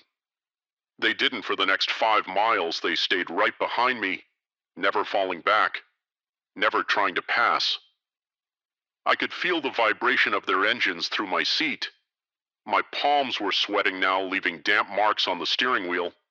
I tried to focus on the road ahead, but my eyes kept darting to the rearview mirror. In the dim light, I could make out the riders. They all wore dark clothing and full-F face helmets. their visors reflecting the glow of my tail lights. Suddenly, one of them accelerated, pulling up alongside my car. I flinched, jerking the wheel slightly before correcting. The rider turned his head towards me, the blank face of his helmet staring into my window. I couldn't see his eyes, but I could feel them boring into me. He stayed there for a long moment, matching my speed. Exactly then, without warning, he swerved towards me. I let out a yelp.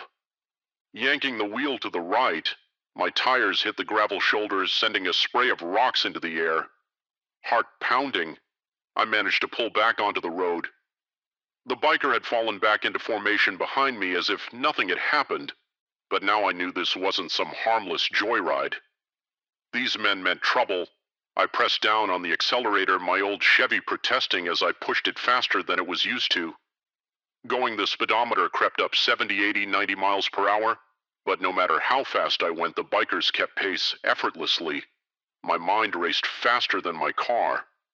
Who are these men? What did they want? I was just a waitress in a small-town diner.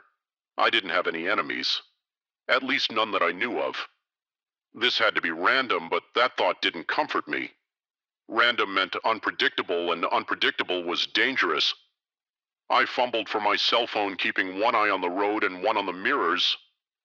No signal, of course. Not this stretch of highway was notorious for its dead zones. I was on my own. The bikers were getting more aggressive now. They would pull up alongside me, sometimes on both sides, revving their engines and swerving close to my car each time I flinched, certain that this would be the moment they ran me off the road. I was looking for any escape route, any turnoff or side road I could use to lose them. But out here the options were limited. Miles of farmland stretched out on either side of the highway, broken only by the occasional dirt road leading to some distant homestead. As we crested a hill, I saw a glimmer of hope. The lights of a gas station in the distance. It wasn't much, but it was civilization. Maybe there would be people there, or at least a working phone. I pressed the accelerator to the floor, my car shuddering with the effort. The gas station grew larger in my windshield. A beacon of safety in the darkness. I was going to make it. Then I felt the impact. One of the bikers had pulled up behind me and rammed into my bumper. The jolt sent my car fishtailing, tires squealing as I fought for control. I managed to straighten out, but now they were all around me, a wall of metal and leather. Hemming me in, they started to close in. Tightening their circle, I could hear the scrape of metal as their bikes brushed against my car. My knuckles were white on the steering wheel. Tears of fear and frustration blurring my vision in that moment, staring at the impassive faces of those helmets. I made a decision. If I was going down, I wasn't going to make it easy for them. I slammed on the brakes. The sudden acceleration caught them by surprise. Two of the bikes clipped my rear bumper, sending their riders tumbling onto the asphalt. The others swerved wildly, trying to avoid a collision. Taking advantage of their confusion, I yanked the wheel hard to the right, sending my car canting off the road. I bounced over the uneven ground, my teeth rattling in my head, but I didn't slow down. I could see the gas station's driveway just ahead. I hit the driveway at full speed, the impact almost lifting my car off its wheels. I screeched into the parking lot, brakes screaming as I came to a stop inches from the storefront. Without waiting to see if the bikers had followed, I leaped out of the car and ran for the door. I burst into the store. Startling the sleepy-looking clerk behind the counter, called the police. I gasped, my voice shrill with panic. There are men after me. The clerk, to his credit, didn't hesitate. He grabbed the phone and started dialing as I ran to the window, peering out into the darkness. The highway was empty. No roar of engines, no glint of chrome in the moonlight. The bikers were gone, vanished as suddenly as they had appeared. I sagged against the window, the adrenaline draining out of me, leaving me shaky and nauseous. The clerk was talking to the police, his voice a distant murmur in my ears. When the police arrived, I gave them my statement, describing the terrifying chase in halting, breathless sentences. They looked skeptical, especially when they saw no sign of the bikers, but the damage to my car, the dented bumper, the scrapes along the sides backed up my story. They promised to investigate, to look for any similar reports in the area, but I could tell they didn't expect to find anything. These kinds of things they said were hard to track down. The bikers could have come from anywhere, could be long gone by now. I nodded, numbly, not really hearing them. All I could think about was those blank helmet visors reflecting my own terrified face back at me. The police offered to escort me home, but I couldn't face getting back on that. Highway instead, I asked to use the gas station's phone. I called my sister who lived in the next town over. She came to pick me up, her face pale with worry when she saw the state I was in as we drove away. Leaving my battered Chevy in the gas station parking lot, I couldn't stop looking in the mirrors, half expecting to see those headlights appear again in the days that followed. I jumped at every motorcycle engine I heard. I changed my route to work, sticking to busy streets. Even though it took longer, I bought a can of pepper spray and kept it in my pocket. At all times, the police never found anything, no other reports of motorcycle gangs terrorizing drivers. No accidents involving motorcycles on that stretch of highway. It was as if those men had never existed sometimes late at night. I wonder if I imagined the whole thing, if the stress and fatigue of that late night drive had conjured up those phantom riders. But then I look at my car, at the dents and scrapes that no insurance company will cover, and I know it was real. I still drive that highway. Sometimes I have to for work, but now I only do it in broad daylight with other cars around. And even then, I can't help but tense up every time I see a motorcycle in my rearview mirror. Because now I know the truth that most people never have to face. Sometimes the monsters aren't hiding under your bed or in your closet. Sometimes they're out there on the open road, their faces hidden behind reflective visors waiting for the perfect moment to strike. And when they do, all you can do is drive like hell and pray you make it out alive. The moment I stumbled upon that clearing, I knew I'd made a terrible mistake. The acrid smell of chemicals, the hastily erected tents, the hard-eyed men staring at me. This wasn't just a campsite, it was something far more sinister, and I was in way over my head. I'd always loved the solitude of the forest as a botanist. It was both my workplace and my sanctuary. The Pacific Northwest, with its dense misty woods and diverse plant life, was a paradise. For someone like me, I'd spent countless hours wandering these forests, cataloging rare species, and basking in the quiet beauty of nature. This expedition was supposed to be like any other. I'd packed my gear, said goodbye to my cat, and headed out into the wilderness.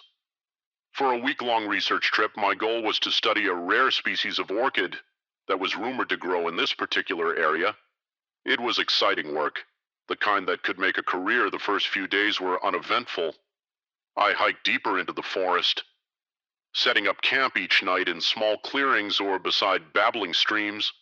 I'd found a few promising specimens, carefully documenting each one in my field journal.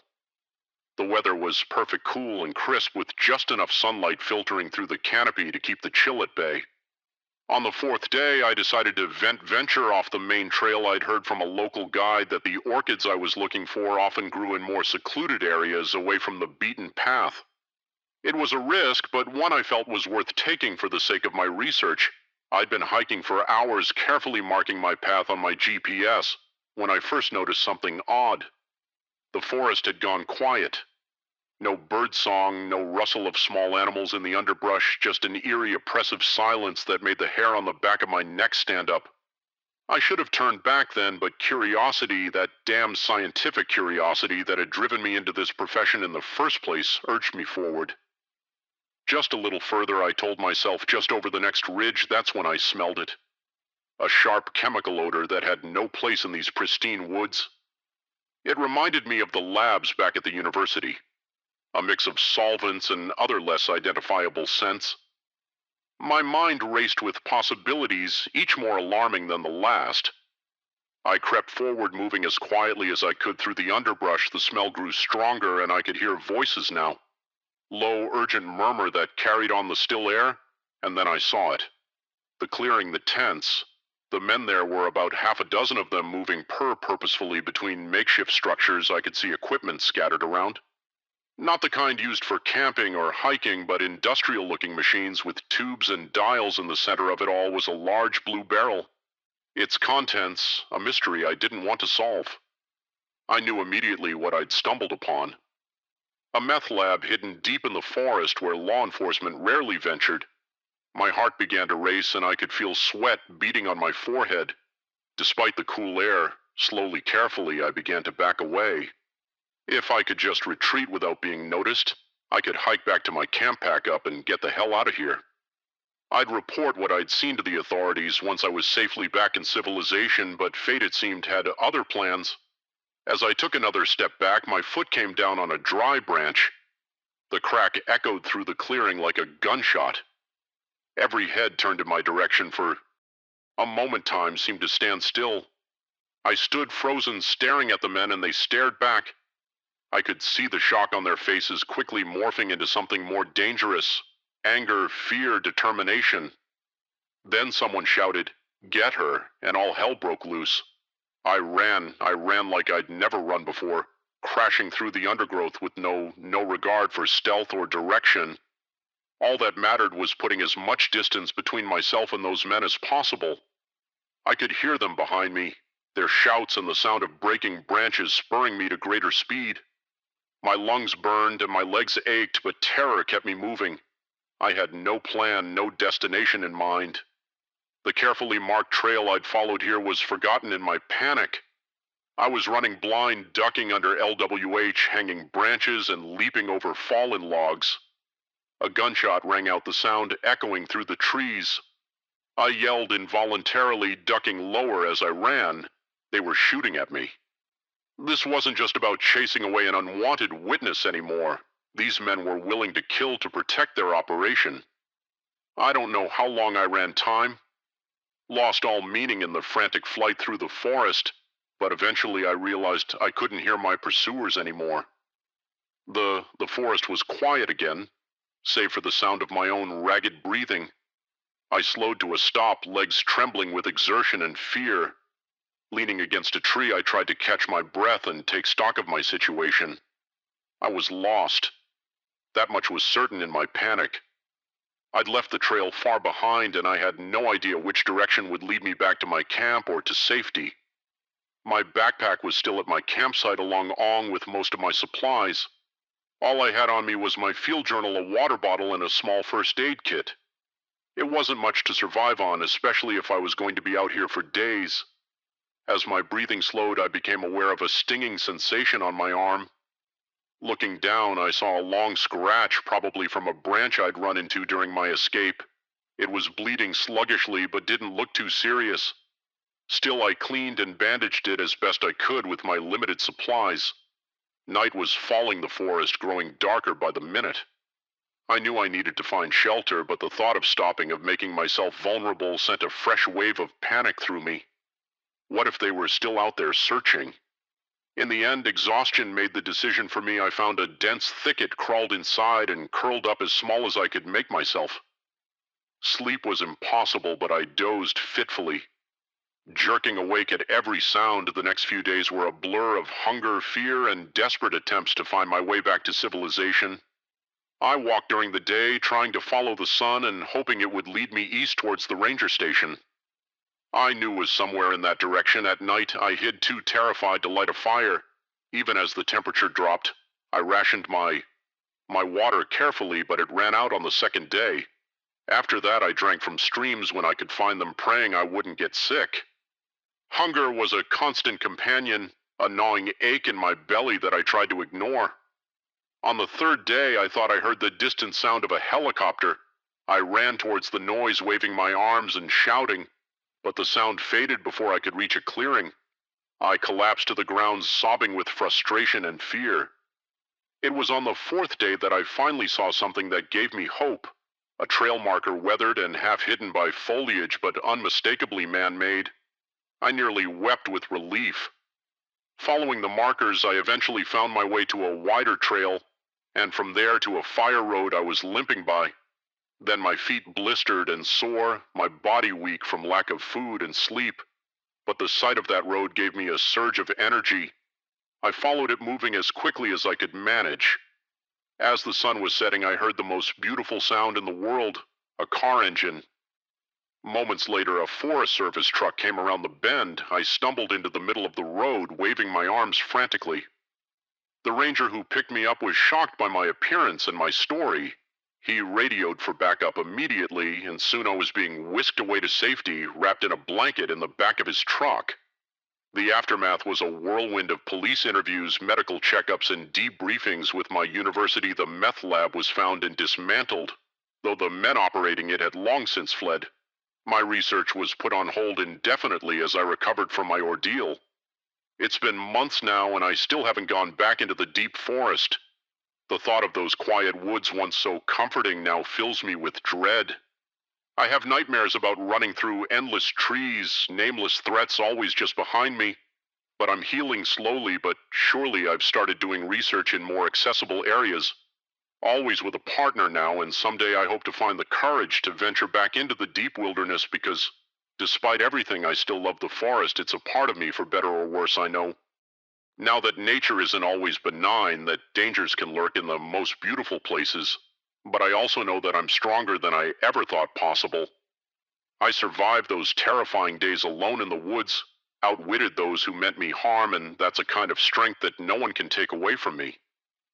The moment I saw the children's eyes, I knew something was terribly wrong. What should have been a routine babysitting job had suddenly become a night of unimaginable horror, and I was trapped in the middle of it. It was supposed to be an easy gig. I'd been babysitting for the Wilson family for months, watching their two kids, Emma 8 and Tyler 6, every other Friday night. The Wilsons were always home by midnight.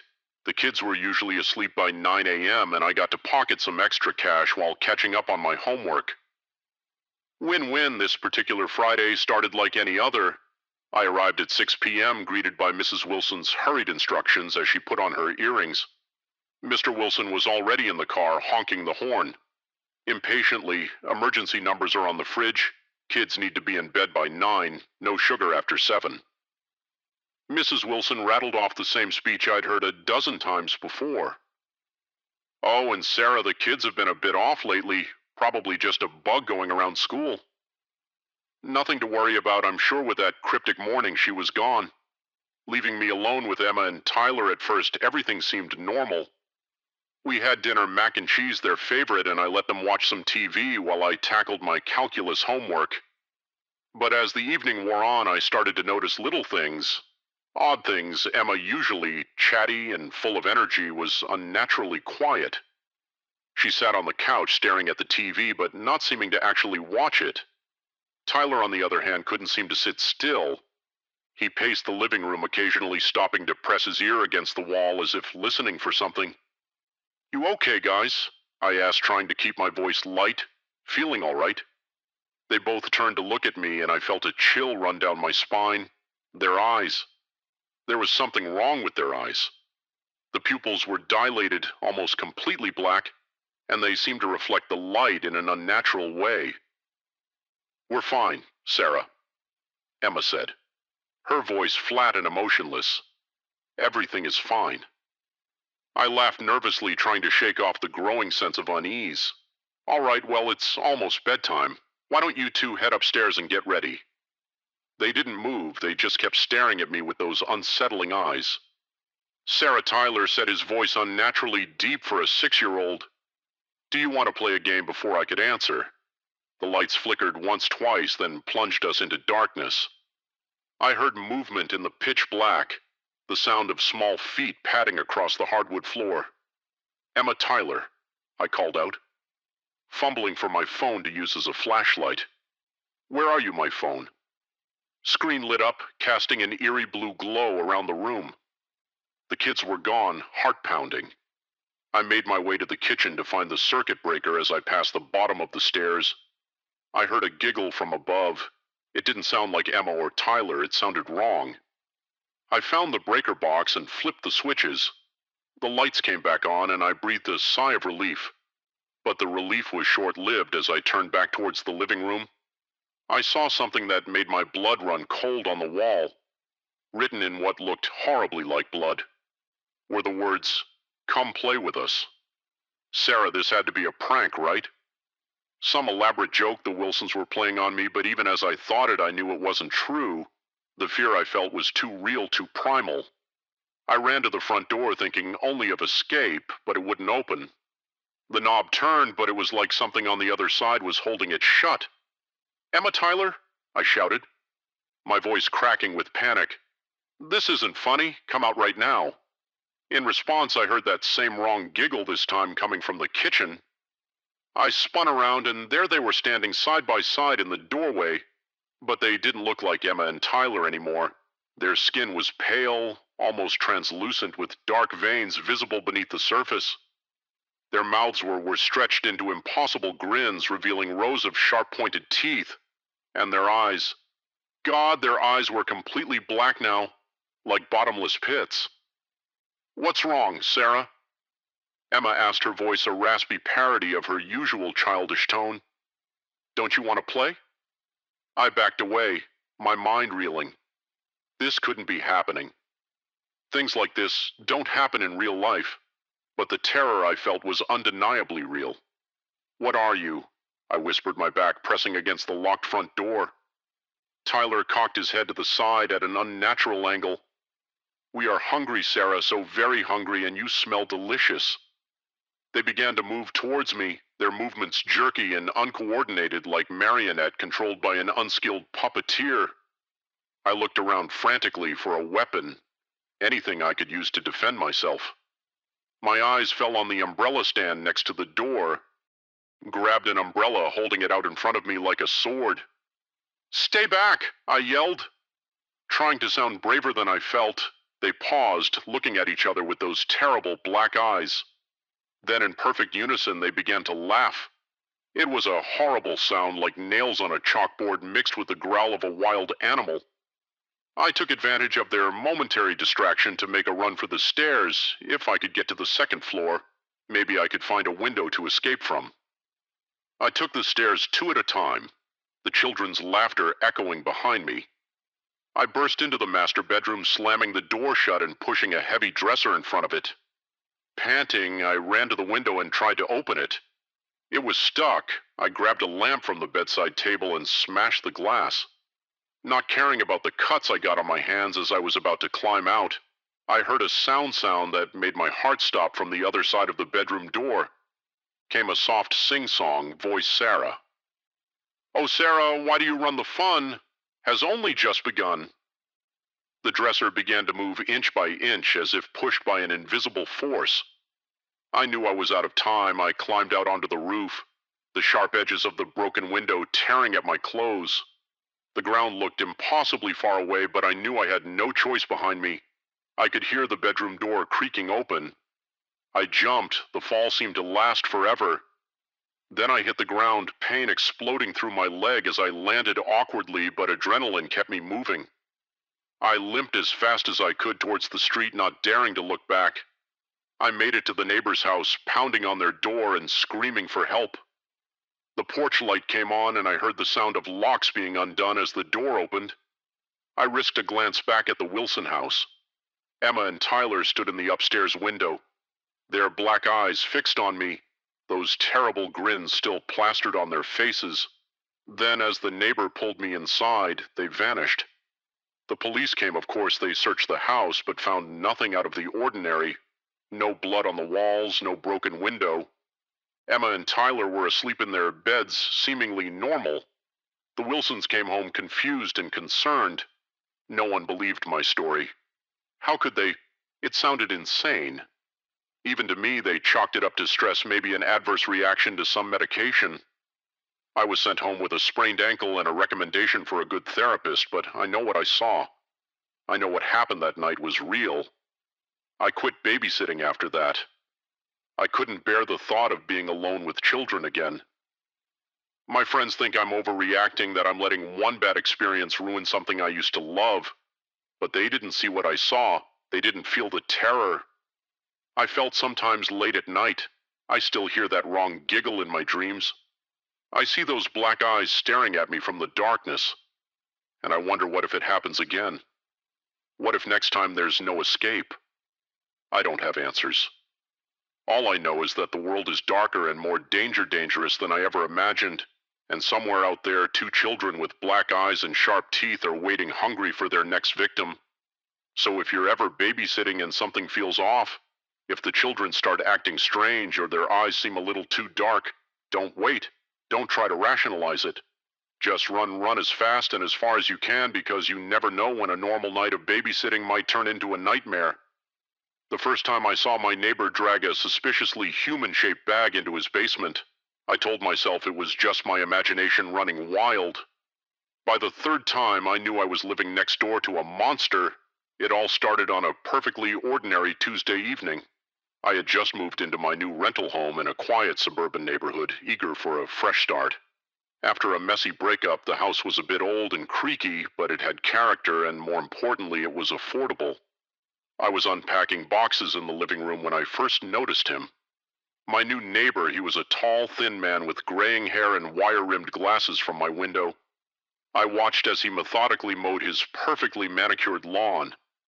There was something off about the way he moved, too precise, too controlled, but I brushed it off. After all, I'd always been prone to overthinking that night. As I was drifting off to sleep, I heard a strange noise, a sort of dragging sound followed by a heavy thud. Curious, I peeked out my bedroom window in the dim glow of the streetlight. I saw my neighbor struggling with what looked like a large, heavy bag. He was pulling it towards his basement door for a moment. Just a split second, really. I could have sworn I saw the bag move, but then he disappeared into the basement, and I convinced myself it was just a trick of the light.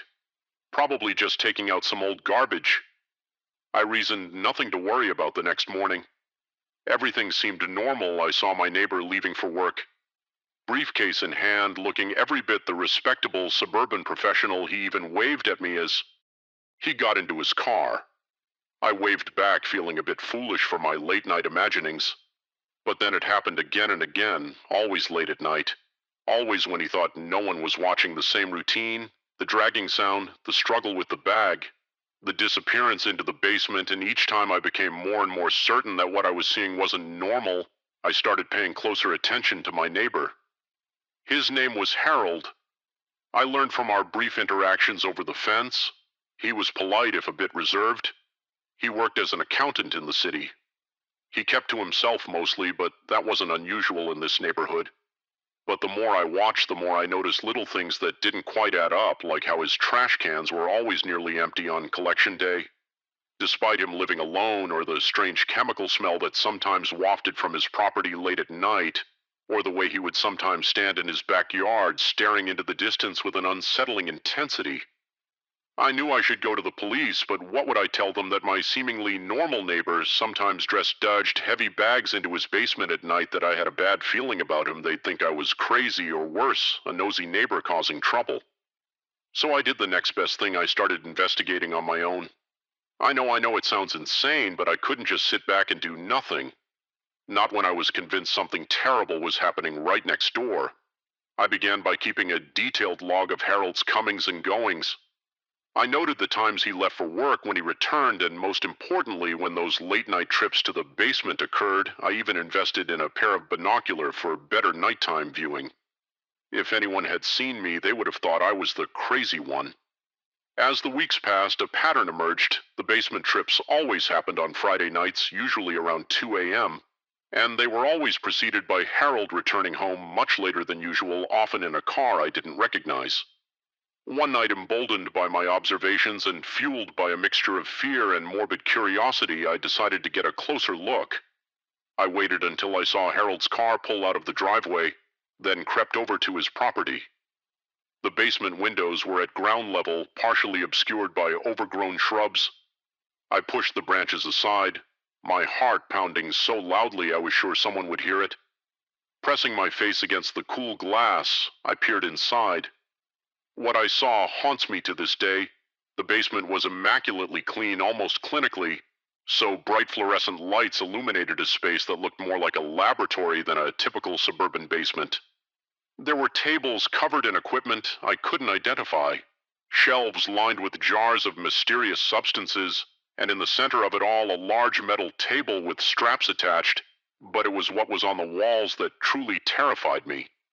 Photos, dozens of them, each showing a different person, men and women of various ages. Some of the photos were crossed out with angry red marks. I stumbled back, my mind reeling. This was evidence, real concrete evidence, that something horrific was happening in that basement. I had to do something. I ran back to my house fumbling with my phone to call 911. But just as I was about to dial, headlights swept across my living room. Harold was back. Panic seized me. What if he had seen me? What if he knew that I knew I couldn't call the police now, not with him right there? He'd hear the sirens. He'd know it was me, so I waited watching through my window as Harold got out of his car.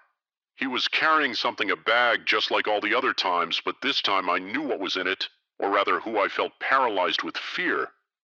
I wanted to run out there to stop him somehow, to save whoever was in that bag, but I was terrified. What if he overpowered me? What if I became his next victim? So I did the only thing I could think of. I turned on every light in my house. I cranked up my TV volume as loud as it would go. I made as much noise as possible, hoping to disrupt whatever he had planned. It worked, sort of. Harold hesitated, looking towards my house with a mixture of confusion and anger. Then, instead of heading to the basement, he dragged the bag around to his garage. I kept up the noise all night, not daring to sleep when morning came. I was exhausted, but determined I had to end this one way or another. As soon as I thought it was late enough, I called the police. I told them everything about the bags, the basement, the photos on the wall. I must have sounded like a mad woman, but something in my voice must have convinced them to at least check it out. The next few hours were a blur. Police cars descended on our quiet street. I watched from my window as they knocked on Harold's door, as they let him out in handcuffs, as they brought in dogs to search the property. And then the grim discoveries began. Bodies found buried in the backyard, evidence of horrific crimes in the basement. The toll of Harold's victims climbed higher and higher as the investigation unfolded. The neighborhood was in shock. How could this have happened here in our quiet suburb? How had no one noticed, but I had noticed? And the guilt of not acting sooner weighed heavily on me. Could I have saved some of those people if I'd gone to the police earlier? If I hadn't let fear and doubt hold me back in the days that followed? I gave countless statements to the police. I was hailed. Was the one who had finally put a stop to Harold's reign of terror, but it didn't feel like a victory. Not when I thought of all the lives lost, all the families destroyed. The media descended on our street, hungry for every detail of the gruesome story. I couldn't escape the constant reminders of what had happened right next door. The house where I had hoped to find a fresh start had become a prison of guilt and fear. I couldn't sleep without seeing those photos on Harold's basement wall. I couldn't look at my neighbor's house without. Imagining the horrors that had taken place inside, every unexpected sound made me jump. Convinced that somehow Harold had come back to silence the neighbor who had exposed his crimes. In the end, I couldn't stay. I moved out less than a month after Harold's arrest, leaving behind the house and the nightmares it held. But the memories followed me. They still do now. Years later, I still find myself watching my neighbors a little too closely. Every odd sound, every late-night activity sets my heart racing. I know it's irrational, but I can't help it. Once you've seen the darkness that can hide behind a seemingly normal facade, it's impossible to unsee it. So if you ever have that nagging feeling that something's not quite right, don't ignore it.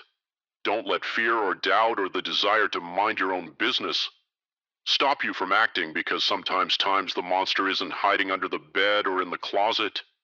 Sometimes it's right next door, mowing its lawn and waving hello, and by the time you realize it, it might be too late. The moment their headlights filled my rearview mirror, I knew this wasn't going to be an ordinary drive. Little did I know those glaring beams would lead me down a road of terror I never thought existed outside of nightmares. It was supposed to be a simple road trip. Just me, my beat-up Honda Civic, and 300 miles of open highway between me and my sister's wedding.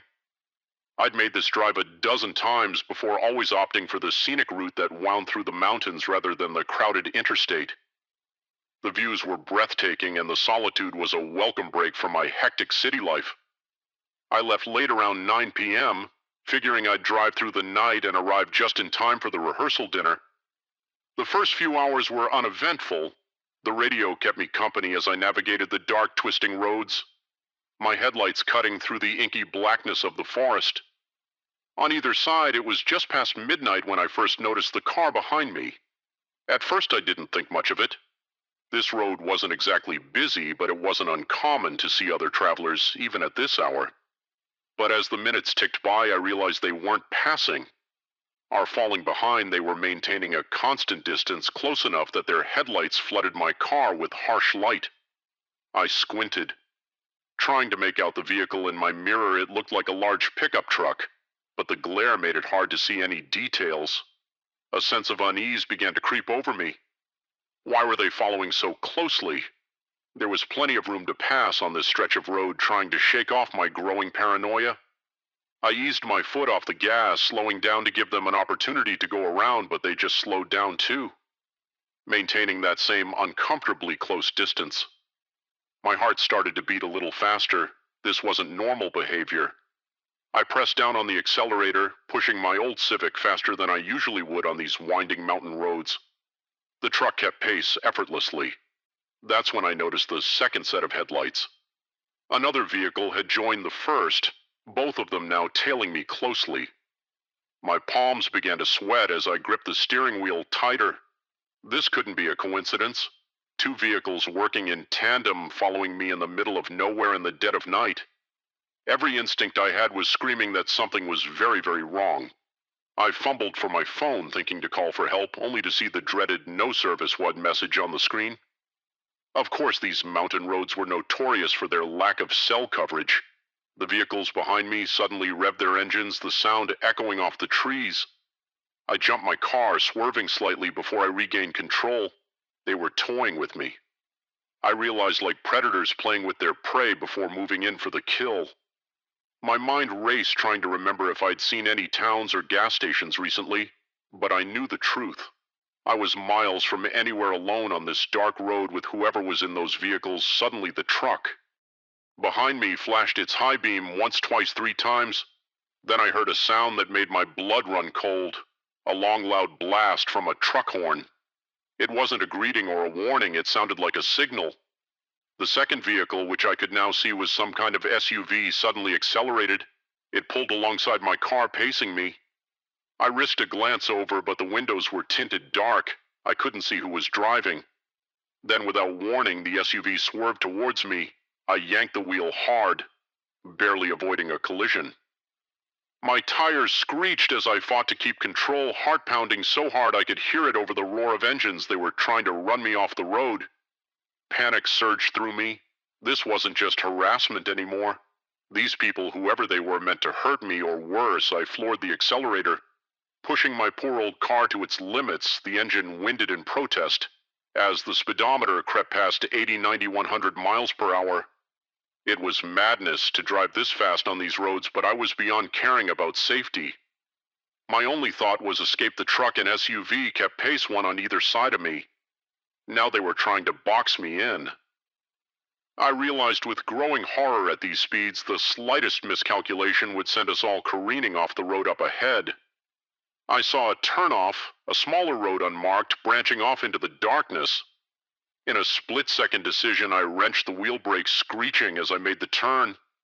At the last possible moment, I heard the blare of horns and the squeal of tires as my pursuers tried to follow, but they were larger, heavier vehicles.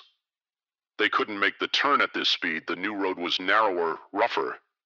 My car bounced and shuddered as I sped down it. Branches whipping past my windows, I didn't slow down. I couldn't. The sound of engines behind me told me the reprieve was only temporary. I drove blindly, taking turns at random whenever the road forked. My only goal was to put as much distance between myself and those vehicles as possible, but with each passing minute a new fear began to grow. I was hopelessly lost after what felt like hours, but was probably only 20 minutes. I could no longer hear engines behind me. I slowed down my car, limping along the engine, making ominous noises. I'd pushed it way too hard. I found myself on a dirt road, barely more than a trail. Trees pressed in on all sides. The silence was oppressive after the chaos of the chase.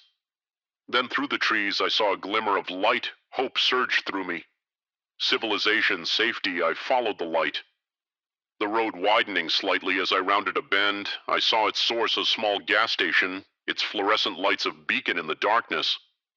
I pulled up to the pumps, my hands shaking so badly I could barely turn off the engine. As I stumbled out of the car, the door to the station opened. An old man peered out, looking confused and a little wary. "You all right, miss?" He called out. The concern in his voice broke something in me. I burst into tears, the full weight of what had just happened. Crashing down on me between sobs, I managed to explain what had happened. The old man listened, his face growing grave. He ushered me inside, locking the door behind us. "You're not the first," he said, handing me a cup of coffee. "We've had reports of something like this happening on that road. Folks being run off the road, cars disappearing. Police say they can't find any evidence." But he trailed off. Shaking his head, he let me use the phone to call the police. Then my sister to let her know I'd be late. As I waited for the cops to arrive, I couldn't stop shaking. Every sound made me jump, convinced my pursuers had found me when the police finally showed up. They took my statement, but I could tell they were skeptical. No, I couldn't describe the vehicles. Beyond a truck and an SUV, no, I didn't get a look at the drivers. No, I had no idea why they might have targeted me. They promised to look into it, to patrol the area, but I could see in their eyes they didn't really believe me, or maybe they did, but knew there was little they could do. The old man offered to let me stay at the station until morning. I accepted gratefully, too terrified to get back on the road as the sun rose, painting the sky in shades of pink and gold. I finally felt safe enough to continue my journey, but as I pulled out of the gas station, I couldn't shake the feeling that somewhere out there those vehicles were waiting, watching. Ready to resume the chase, I made it to my sister's wedding. Shaken but alive, I told my family a sanitized version of events, not wanting to worry them. But from that day on, I've never driven that road again. I stick to well-lit, well-traveled highways. Now always watchful of who might be behind me, because now I know the truth that most people never have to face. Sometimes the monsters aren't hiding in the dark. Sometimes they're right there on the road with us, hiding behind glaring headlights and tinted windows, and once you've seen them, you can never unsee them.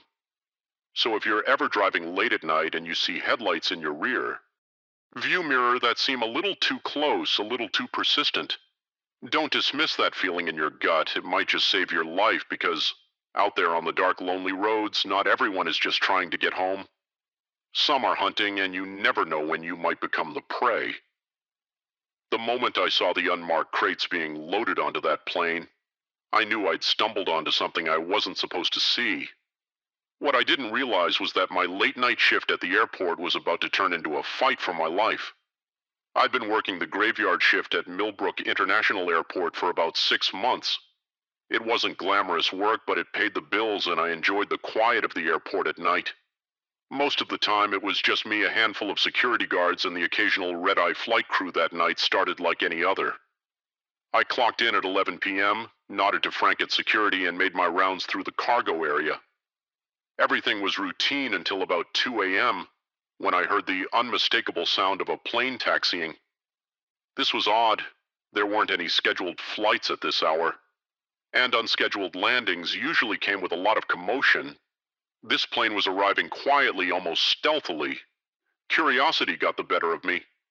I made my way to the window overlooking the tarmac, staying in the shadows.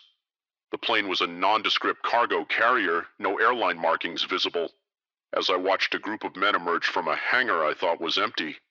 They were dressed in dark clothes, moving with purpose. The cargo hold of the plane opened, and the men began unloading in crates, large wooden crates with no markings. My heart started to race. This wasn't normal cargo handling procedure. Every box that goes through this airport is supposed to be logged, labeled, and tracked. These crates were anonymous and visible. I should have walked away, right? Then should have minded my own business and gone back to my rounds, but something kept me rooted to the spot. Watching as crate after crate was unloaded and whizzed away into the hangar, then I saw something that made my blood run cold as one of the men was carrying a crate. He stumbled, the crate hit the ground hard, and the lid popped partially open in the dim light of the tarmac. I saw something glint inside, something that looked horribly like the barrel of a gun. My mind was reeling. Guns being smuggled through our airport. This was big, dangerous stuff. I needed to tell someone, time to report this, but as I turned to leave, my elbow knocked against a metal shelf. The clang echoed in the quiet night. I froze on the tarmac, every head turned towards the window where I was hiding. I ducked down, heart pounding, praying they hadn't seen me for a long moment. There was silence, Then I heard voices angry and urgent and the sound of footsteps entering the building. Panic surged through me. I had to get out of there. I scrambled to my feet and ran, not caring about the noise I was making now behind me. I could hear shouts and the sound of pursuing footsteps. I burst out of the cargo area and into the main terminal. My mind racing, where could I go? Who could I trust? I thought about going to security, but a terrible thought stopped me. What if they were in on it? What if the whole airport was compromised? I ducked into a maintenance clock closet trying to catch my breath and think I needed to call the police, but my cell phone was in my locker. There was a landline in the office, but that was all the way on the other side of the terminal. As I stood there paralyzed with indecision, I heard voices outside the closet. She couldn't have gone far, find her, and for God's sake, be quiet about it. We can't afford to draw attention. I held my breath, pressing myself against the wall as footsteps passed by the closet door. Once they faded, I allowed myself to breathe again, but I knew I couldn't stay here. It was only a matter of time before they searched this area. I cracked the door open, peering out into the dimly lit terminal. It seemed clear. Taking a deep breath, I slipped out and began making my way towards the office, staying low and using the check-in counters as cover. I was about halfway there when I heard a shout. There she is. I ran full out, sprinted across the terminal, abandoning any pretense of stealth. I could hear them behind me, their footsteps echoing on the hard floor. I reached the office and slammed the door shut. Fumbling with the lock, my hands were shaking so badly I could barely manage it. I grabbed the phone, punching in 911 as I heard bodies slam against the door. 911? What's your emergency, please? I gasped. I'm at Millbrook International Airport. There are men smuggling weapons. They're trying to. The door burst open. The phone was ripped from my hand. I found myself staring down the barrel of a gun, held by a man with cold eyes and a scarred face. That was a very stupid thing to do. He said, his voice calm and terrifying. I was marched out of the office at gunpoint. My arms held tightly by two other men. They took me to the hangar where I'd seen them unloading the crates inside. I saw stacks upon stacks of wooden boxes, enough weapons to supply a small army. A well-dressed man I hadn't seen before approached us. He looked me up and down, his expression a mixture of annoyance and calculation. What do we do with her, boss? The man holding me asked. The well-dressed man sighed. This complicates things we can't afford. Loose ends, but a missing airport employee will raise too many questions. He turned to me. What's your name? Sarah, I said, my voice barely above a whisper. Well, Sarah, you've put us in quite a predicament. I don't suppose I could convince you to forget everything you've seen tonight. I said nothing, too terrified to speak. He nodded as if my silence was answer enough. I thought, not well, we'll have to. He was cut off by the sound of sirens in the distance. Everyone in the hangar froze. Impossible. The scarred man growled. We cut the call before she could give any details. The well-dressed man's eyes narrowed. It seems our friend Sarah here is cleverer than we gave her credit for. He turned to the others. Pack it up now. Leave nothing behind. The hangar erupted into frantic activity. Men were loading crates back onto the plane with remarkable speed. The well-dressed man turned back to me. It seems it's your lucky day, Sarah. We don't have time to deal with you properly. He nodded to the men holding me. Put her in the office. Make sure she can't raise any more alarms. I was dragged back to the office. My arms tied behind my back with duct tape. They shoved me into a supply closet, slamming the door shut. I heard the scrape of something heavy being pushed in front of it from inside the closet. I could hear muffled shouts and the sound of engines roaring to life. The plane was taking off. Then closer, the sound of boots on tile, police radios squawking. Hello, I shouted, my voice hoarse. In here, I'm in here. It felt like an eternity before the door was finally opened. I blinked in the sudden light, looking up into the concerned face of a police officer. The next few hours were a blur of questions and statements. I told them everything I'd seen, everything I'd heard. They seemed to take it seriously, but I could tell they were skeptical. A massive weapon smuggling operation right under their noses. It seemed impossible. As dawn broke, I sat in a small office, a blanket around my shoulders and a cup of coffee in my hands. A detective sat across from me, his face grave. We found evidence of the operation, he said, traces in the hangar fuel records for an unscheduled flight, but the weapons the men you described, they're gone, vanished. I nodded, not really surprised. They'd had plenty of time to cover their tracks. What happens now? I asked the detective, sighed. We'll investigators, of course, but without concrete evidence, it's going to be tough to prove anything. He leaned forward. You should know this goes deep. We've already had calls from people way above my pay grade telling us to drop it. Whatever you saw, whoever those men were, they've got powerful friends. A chill ran down my spine. Am I in danger? He hesitated, then nodded slowly. I think you might be. We can offer you protection. Maybe even a new identity if it comes to that, but your life, as you knew it, I'm sorry, but that's over. As I left the airport that morning, squinting in the bright sunlight, I knew nothing would ever be the same.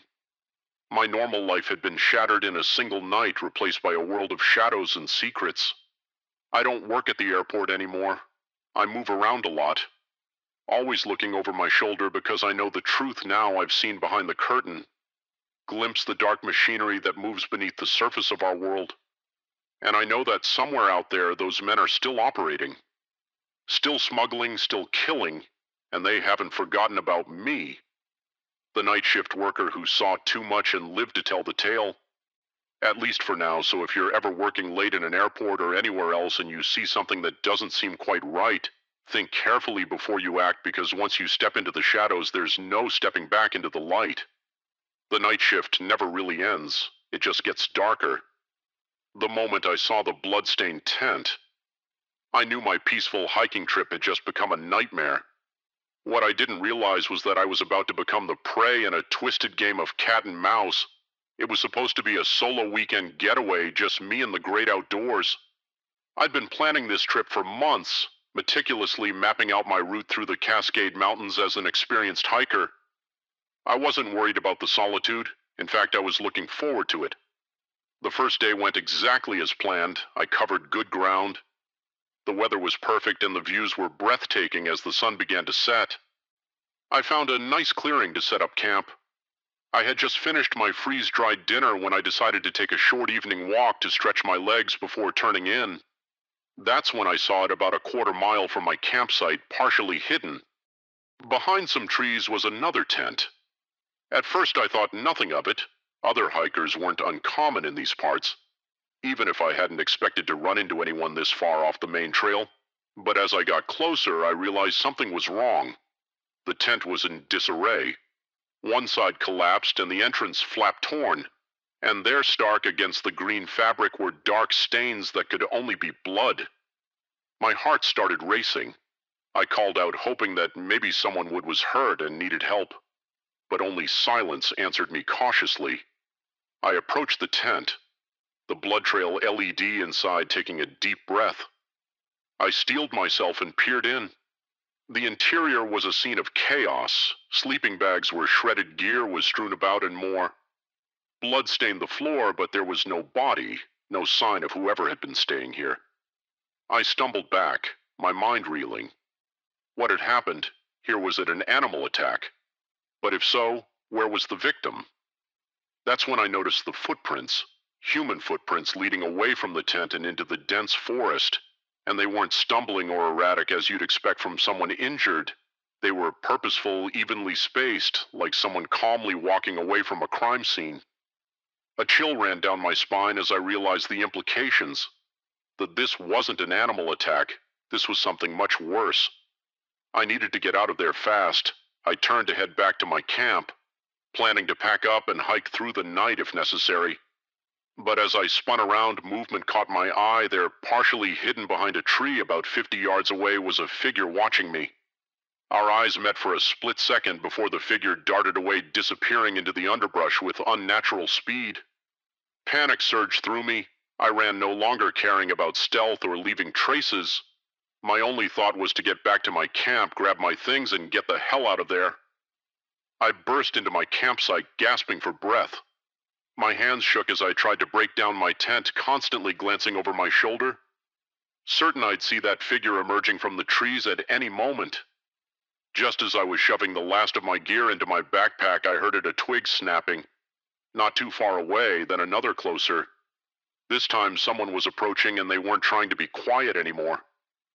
I slung my pack over my shoulder and ran. I didn't bother trying to find the trail in the darkness. I simply picked a direction and went pushing through branches and leaping over fallen logs behind me. I could hear pursuit. Whoever it was, they were fast, and they knew these would better than I did. I ran until my lungs burned, until each breath felt like fire in my chest. But the sounds behind me never faded.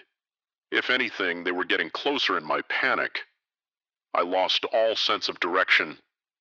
I had no idea where I was or which way would lead me back to civilization. All I knew was that I had to keep moving. As I crashed through a thick patch of undergrowth, my foot caught on a root.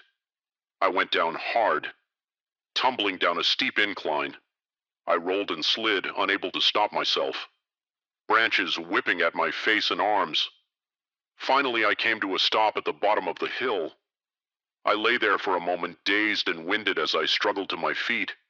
I realized I'd lost my backpack in the fall, all my supplies, my map, my emergency beacon gone. I was lost in the wilderness, in the middle of the night, being chased by God knows what. For a moment, despair threatened to overwhelm me, but then I heard it again, the sound of someone moving through the forest above me. My pursuer was still coming, ignoring the pain from my fall. I started moving again, but now I was slower, more cautious. I couldn't risk another fall, and part of me knew that at this point running blindly would only get me more lost as I picked my way through the dark forest. My mind raced. Who was chasing me? What had happened at that campsite? Was I going to end up like whoever had been in that blood-stained tent? Hours passed, or maybe it was minutes' time. Lost all meaning in the darkness of the forest. I was exhausted, my body aching from the fall and the constant movement.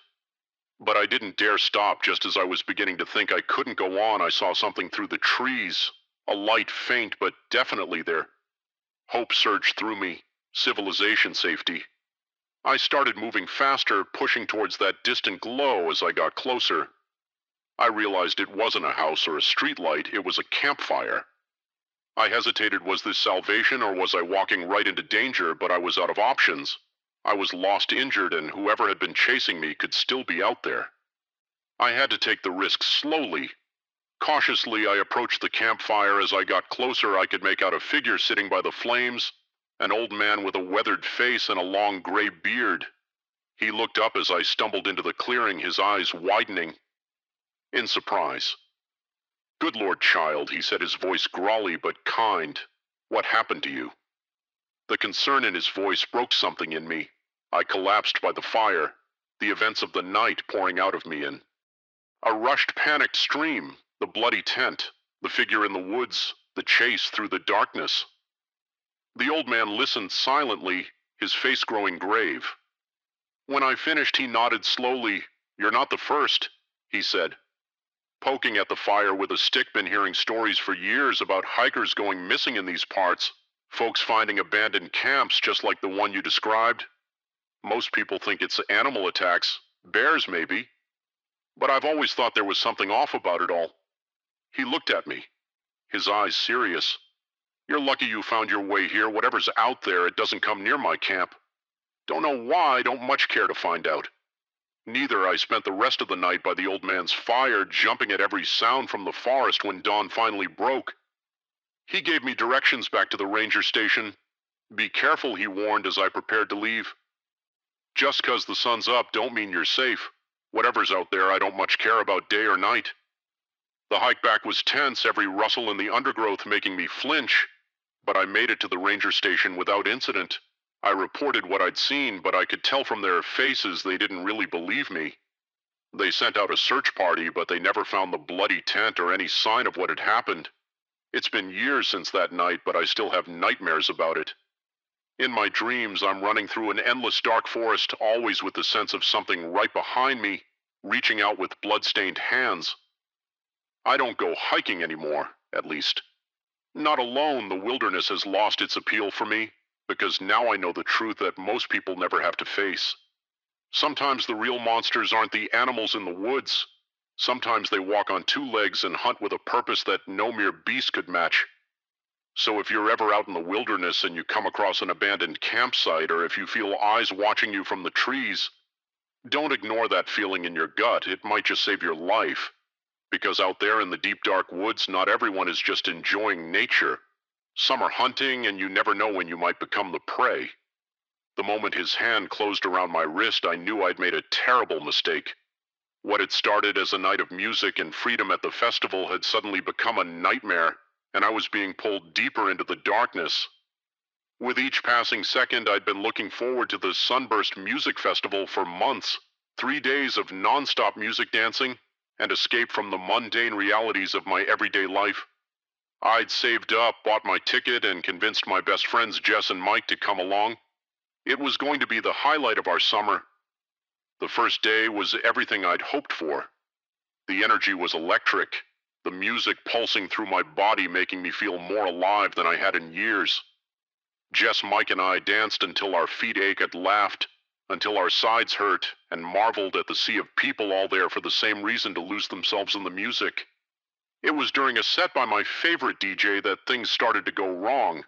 The crowd was massive, everyone pressed together, moving as one to the thunderous beat in the chaos.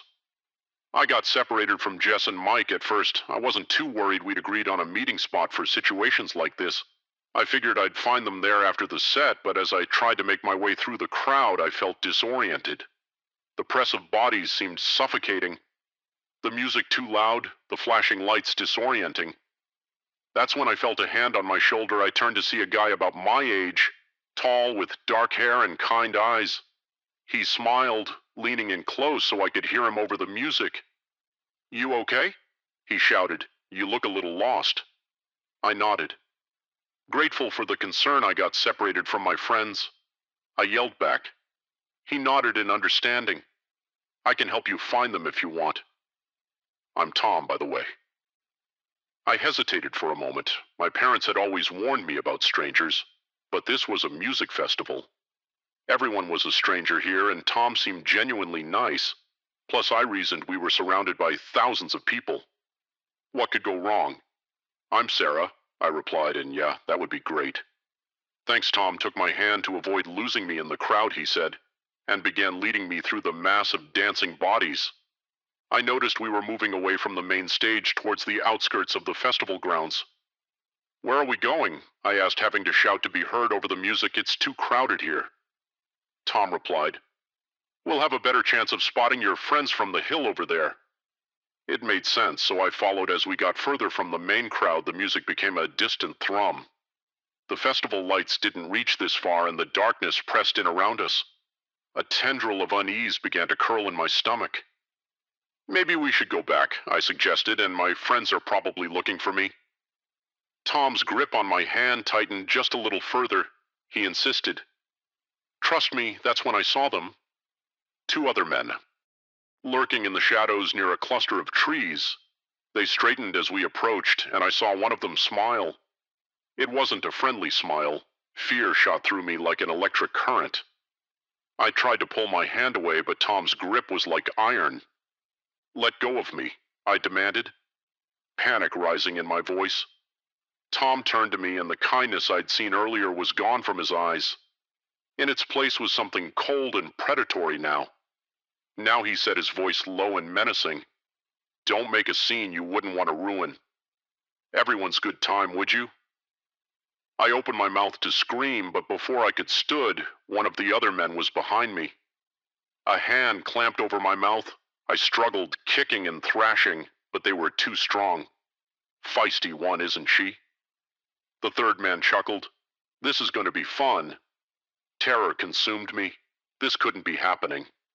Not here, not now, not to me.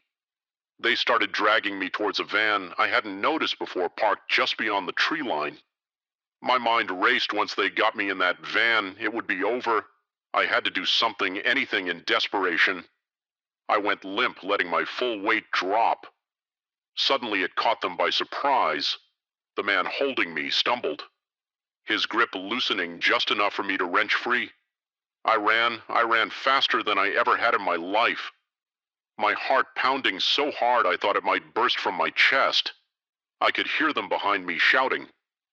Their footsteps pounding on the grass. I screamed as I ran, hoping anyone would hear me over the distant music. "Help, somebody help me." I risked a glance back and saw Tom gaining on me, his face contorted with rage. I pushed myself harder, my lungs burning, my legs aching. Suddenly, I broke through the tree line and found myself back at the edge of the festival. The lights, the noise, the crowd, it all hit me at once like a wave of relief. Help, I screamed again, running towards the nearest group of people. Please help me. A security guard turned at the sound of my voice. He must have seen the terror on my face, or maybe he saw my pursuers because he immediately started towards me. Hand going to his radio, I reached him gasping for breath, tears streaming down my face. They tried to, I couldn't get the words out.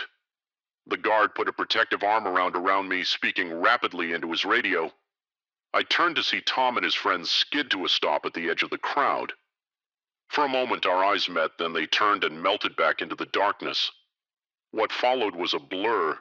Police interviews, a trip to the hospital for a checkup, tearful reunions with Jess and Mike. I gave the best descriptions I could of Tom and the others, but I knew the chances of finding them were slim. They had planned this, had probably done it before the thought made me sick. The festival continued around us, the music and laughter a surreal backdrop to the nightmare. I just lived through. Jess and Mike wanted to leave immediately, but something made me stay. I needed to see it through, to not let them take this experience from me completely. For the rest of the weekend, I stayed close to my friends, jumping at every shadow, scrutinizing every face in the crowd. I kept thinking I saw Tom, kept feeling phantom hands grabbing at me, but slowly as the hours passed and the music played on, I began to feel something else. Strength, resilience. I had faced the worst and survived. I had fought back and escaped on the last night of the festival as the final act took the stage. I stood with Jess and Mike, our arms around each other as the music swelled around us. I felt tears on my cheeks, but they weren't tears of fear or sadness. They were tears of relief, of gratitude, of determination. I knew the road ahead would be hard. There would be nightmares, therapy sessions, days when the fear would threaten to overwhelm me. But in that moment, surrounded by thousands of people, all united by music, I made a promise to myself I wouldn't let this experience twine me. I wouldn't let Tom and men like him win. As the last notes faded and the crowd erupted in cheers, I cheered too, for the music, yes, but also for myself, for my strength, my survival, my future. The Sunburst Music Festival wasn't the carefree experience I'd hoped for. Instead, it was the crucible in which a stronger version of myself was forged, a version that knew the dangers of the world but refused to be cowed by them, a version that would always be more cautious, yes, but also more appreciative of every moment of joy and freedom. Now when I hear the songs that played that weekend, I don't just remember the fear. I remember the strength I found, the friends who stood by me, the kindness of strangers who came to my aid, and I danced not despite what happened, but because of it. Because every beat, every note, every moment of joy is a victory over those who tried to take it all away. So if you're ever at a festival or any crowded place and you see someone who looks lost or uncomfortable, reach out, be the help they need, because sometimes the difference between a night of fun and a lifetime of trauma is just one act of kindness, and you never know when you might be the one who needs that kindness yourself. The moment I saw my own face staring back at me from the pile of photos on his coffee table, I knew I'd made a terrible mistake. What had started as a simple online purchase had turned into a nightmare that would haunt me for years to come. It all began with a vintage guitar I'd been searching for months, trolling through online marketplaces and secondhand shops, looking for the perfect instrument to add to my collection, when I stumbled across the listing for a 1967 Fender Stratocaster in cherry red. I couldn't believe my luck. The price was steep, but not unreasonable for such a rare find. The seller, a guy named Rick, had excellent reviews and seemed knowledgeable about vintage instruments. We messaged back and forth for a few days, discussing the guitar's history and condition. Rick was friendly and accommodating, even offering to meet in person so I could inspect the guitar before buying it. Seemed too good to be true, but my excitement clouded my judgment. We agreed to meet at a local coffee shop. I arrived early, nursing an overpriced latte and trying to contain my anticipation. When Rick walked in, guitar case in hand, I felt a mixture of relief and excitement. He looked normal enough, mid-40s, average height and build, with a friendly smile that put me at ease. The guitar was everything I'd hoped for and more. The wear on the fretboard told stories of countless gigs played. While the paint had faded to a perfect vintage patina when I strummed a chord, the sound was pure magic. I was in love. We completed the transaction right there in the coffee shop as I handed over the cash. Rick's hand lingered on mine for just a moment too long. I brushed it off as nothing too focused on my new acquisition to pay it much mind. "Enjoy it," Rick said as we parted ways. "I'm sure I'll be seeing you around." I should have noticed the odd emphasis he placed on those words, but I was too busy imagining myself playing this beautiful instrument to pay attention to the warning signs. The next few days were a blur of joy. I spent every free moment playing the guitar, marveling at its tone and the way it felt in my hands. I even started writing a new song inspired by my new musical companion. It was about a week after the purchase that I first noticed something was off. I was walking home from work when I got the distinct feeling I was being watched. I glanced over my shoulder, but the street behind me was empty. Still, the sensation lingered that night. I could have sworn I saw a figure standing across the street looking up at my apartment window, but when I blinked, they were gone. I told myself I was being paranoid, that the streetlights were playing tricks on my eyes. The next day, I received a text from an unknown number. "Hope you're enjoying the guitar. It sounds beautiful when you play." A chill ran down my spine. How did this person know I was playing, and how did they get my number? I tried to convince myself it was just Rick following up on the sale, but something about the message felt off. I replied, asking who it was. No response came. Over the next few weeks. The strange occurrences escalated. More texts from unknown numbers, always commenting on things I'd done or places I'd been. I started noticing the same car parked on my street day after day. Once I could have sworn I saw someone duck behind a tree. As I was leaving my apartment, I was starting to feel like I was losing my mind. I couldn't shake the feeling of being watched, of eyes following my every move.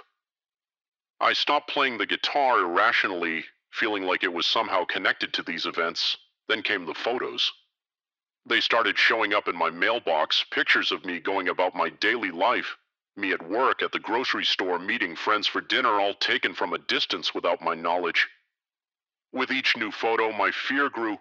This wasn't just paranoia anymore. Someone was stalking me. I went to the police, but without concrete evidence of a threat, there wasn't much they could do. They took a report and told me to document any further incidents. I felt helpless and alone. It all came to a head one night when I heard a noise outside my bedroom window. I froze in bed, set heart pounding as I heard the distinct sound of someone trying to jimmy the lock in a panic. I called 911. Whispering frantically to the operator, the police arrived within minutes, their sirens shattering the quiet night. I heard running footsteps, then silence when I finally worked up the courage to look outside. The street was empty save for the police cars, but on my windowsill was a single red guitar pick. The officer took my statement, dusted for prints, and promised to increase patrols in the area. But we all knew it wasn't enough. Whoever was doing this was patient, methodical. They wouldn't be scared off so easily in desperation. I decided to confront Rick. He was the only connection I could think of, the starting point of this whole nightmare. I messaged him asking to meet. To my surprise, he agreed. Readily, we met at the same coffee shop as before. Rick looked exactly as I remembered, but now his friendly demeanor seemed sinister, his smile predatory. "I know it's you," I said, trying to keep my voice steady. "The texts, the photos, all of it. Why are you doing this?" Rick's smile never faltered. "I'm afraid I don't know what you're talking about," he said, his voice dripping with false concern. "Are you feeling all right?" "Don't play dumb," I hissed. "I'll go to the police. You'll..." "What?" Rick interrupted, his voice suddenly hard. "Tell them the man who sold you a guitar is stalking you without proof. Be careful with accusations like that. They can get a person in trouble."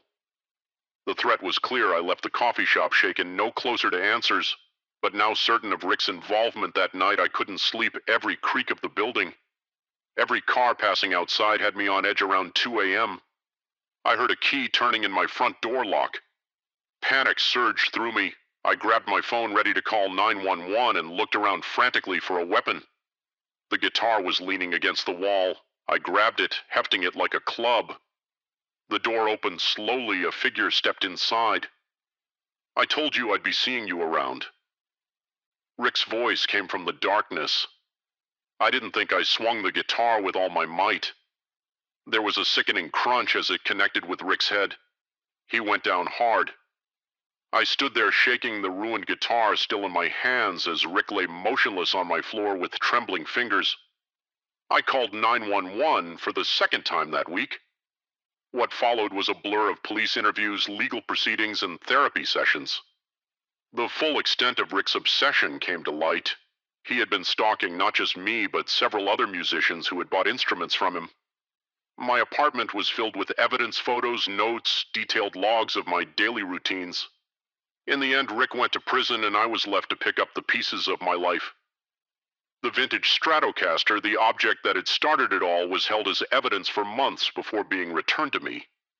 By then, I couldn't bear to look at it. I ended up donating it to a music school, hoping it would bring joy to someone else without the dark memories attached.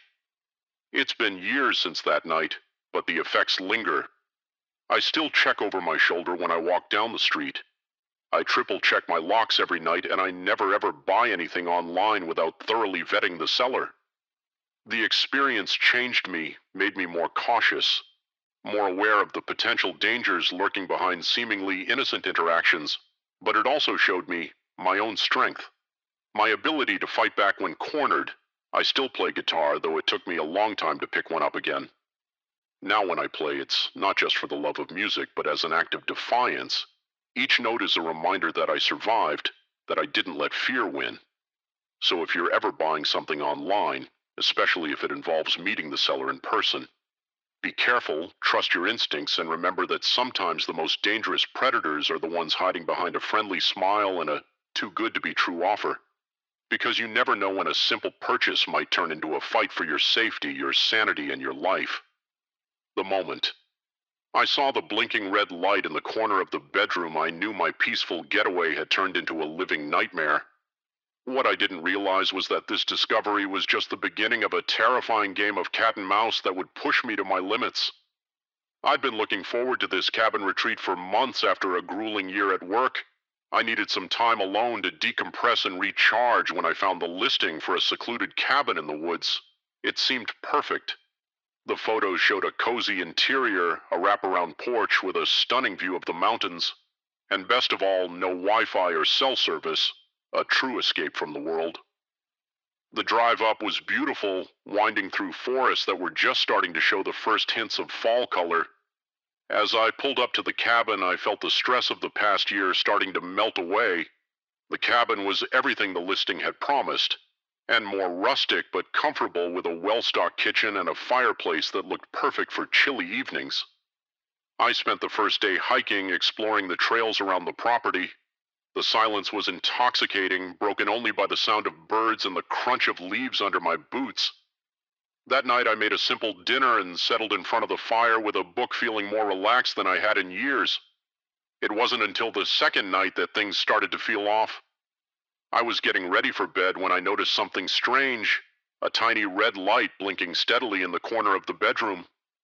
At first I thought it might be some kind of smoke detector, but as I got closer, my blood ran cold. It was a camera. My mind raced. How long had it been there? Who put it there? And most terrifyingly, who was watching? I searched the rest of the cabin. In a panic, my heart pounding, I found two more cameras. One in the living room disguised as a knot in the wooden beams, and another in the bathroom hidden in the heating vent. The idea that someone had been watching my every move made me feel violated, exposed.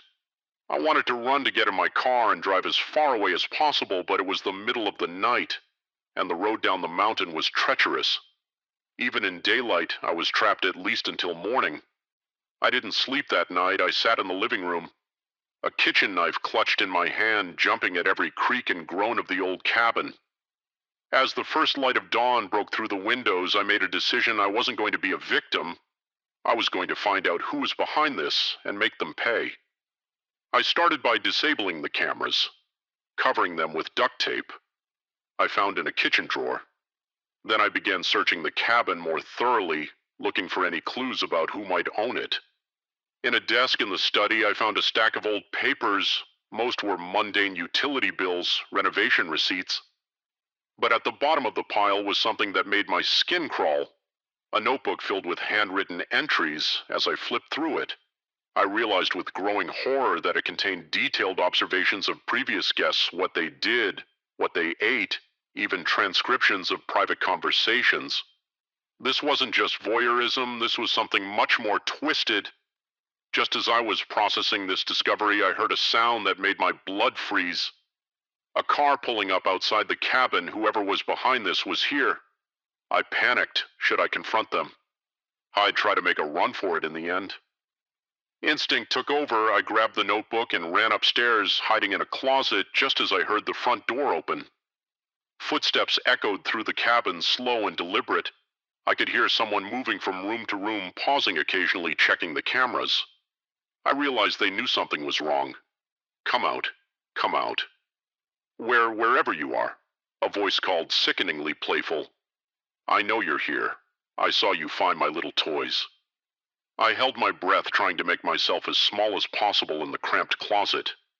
The footsteps grew closer, coming up the stairs. I gripped the knife tighter. My palms slick with sweat.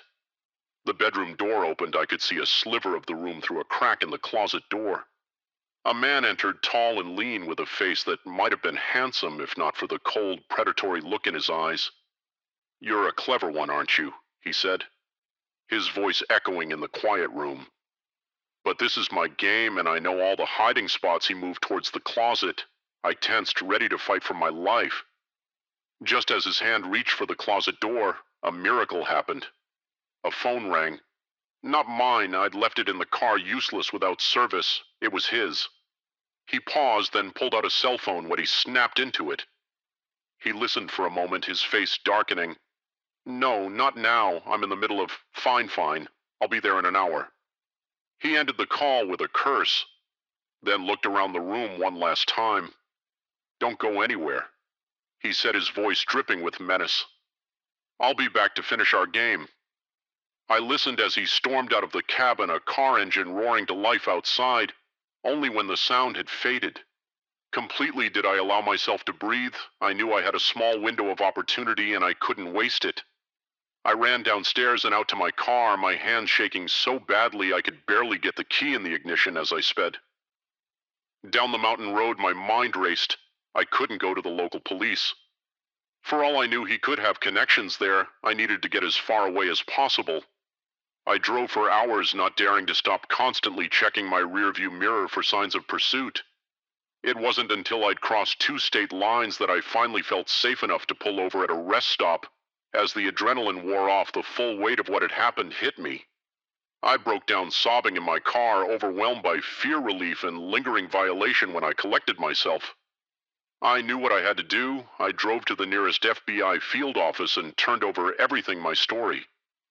The notebook photos I'd taken of the hidden cameras. The agents were grim-faced as they listened, assuring me they'd investigate fully in the weeks that followed. The true scope of the horror came to light. The man whose real name I never learned had been running his sick game for years. Dozens of cabins, hundreds of victims. Some he just watched, others the FBI was less clear about. But the haunted looks in the agent's eyes told me everything I needed to know. They caught him. Eventually, my evidence was a key part in bringing him down, but the victory felt hollow. I still jumped at shadows, still woke up in cold sweats, imagining hidden eyes watching me. I couldn't stay in my apartment after that. Everywhere I looked, I imagined cameras. I moved to a new city, started over. Slowly, I began to heal, but I never went on another vacation rental. I never stayed anywhere I couldn't control, and I never ever ignored that nagging feeling that something wasn't quite right. Years have passed, and most days I can almost forget what happened. But sometimes when I'm alone in a quiet room, I could swear I hear the faint sound of a camera shutter in those moments.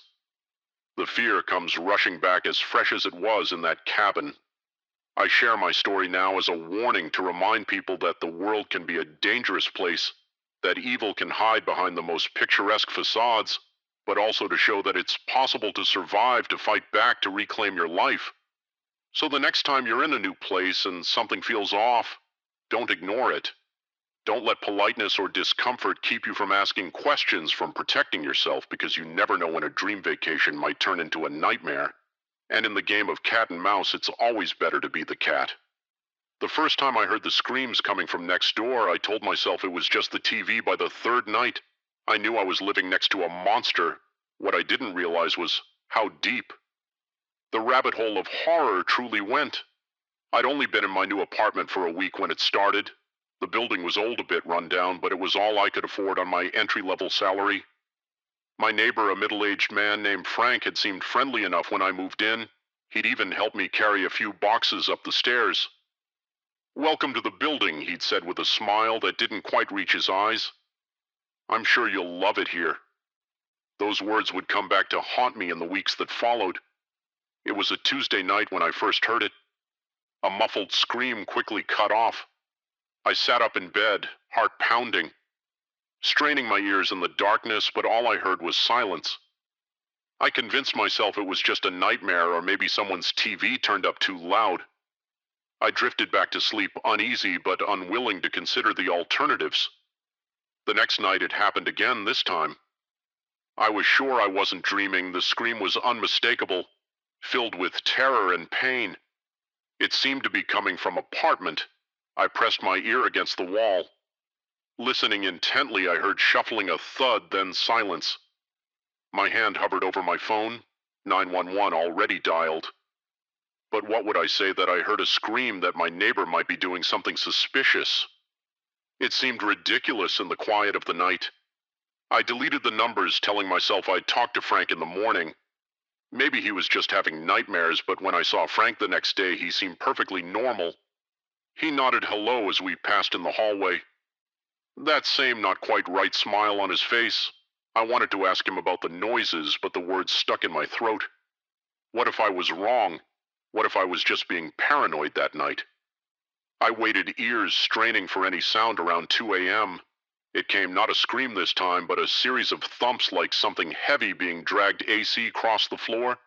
Then a door slamming. I crept to my window just in time to see Frank loading something large and unwieldy into the trunk of his car in the dim glow of the streetlight. I could have sworn I saw a hand dangling limply from whatever he was carrying. My blood ran cold. This wasn't paranoia. This was real. I called the police, my voice shaking as I reported what I'd seen. They said they'd send someone to check it out, but I could hear the skepticism in the dispatcher's voice. By the time they arrived, Frank's car was gone. The officers knocked on Frank's door, but there was no answer. They asked me a few questions, but without any concrete evidence, there wasn't much they could do. They told me to call again if I heard or saw anything else suspicious. I didn't sleep at all that night or the next. Every sound made me jump.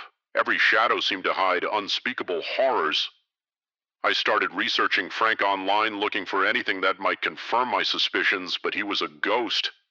No social media, no public records beyond a driver's license renewal. It was as if he barely existed. A week passed without incident. I started to wonder if I'd imagined the whole thing. Maybe the stress of the move and the new job had gotten to me. I was just starting to relax when it happened again, this time. The scream was louder, more desperate, and it wasn't coming from Frank's apartment. It was coming from the apartment above mine. I ran upstairs, my heart pounding. The door to the apartment was ajar.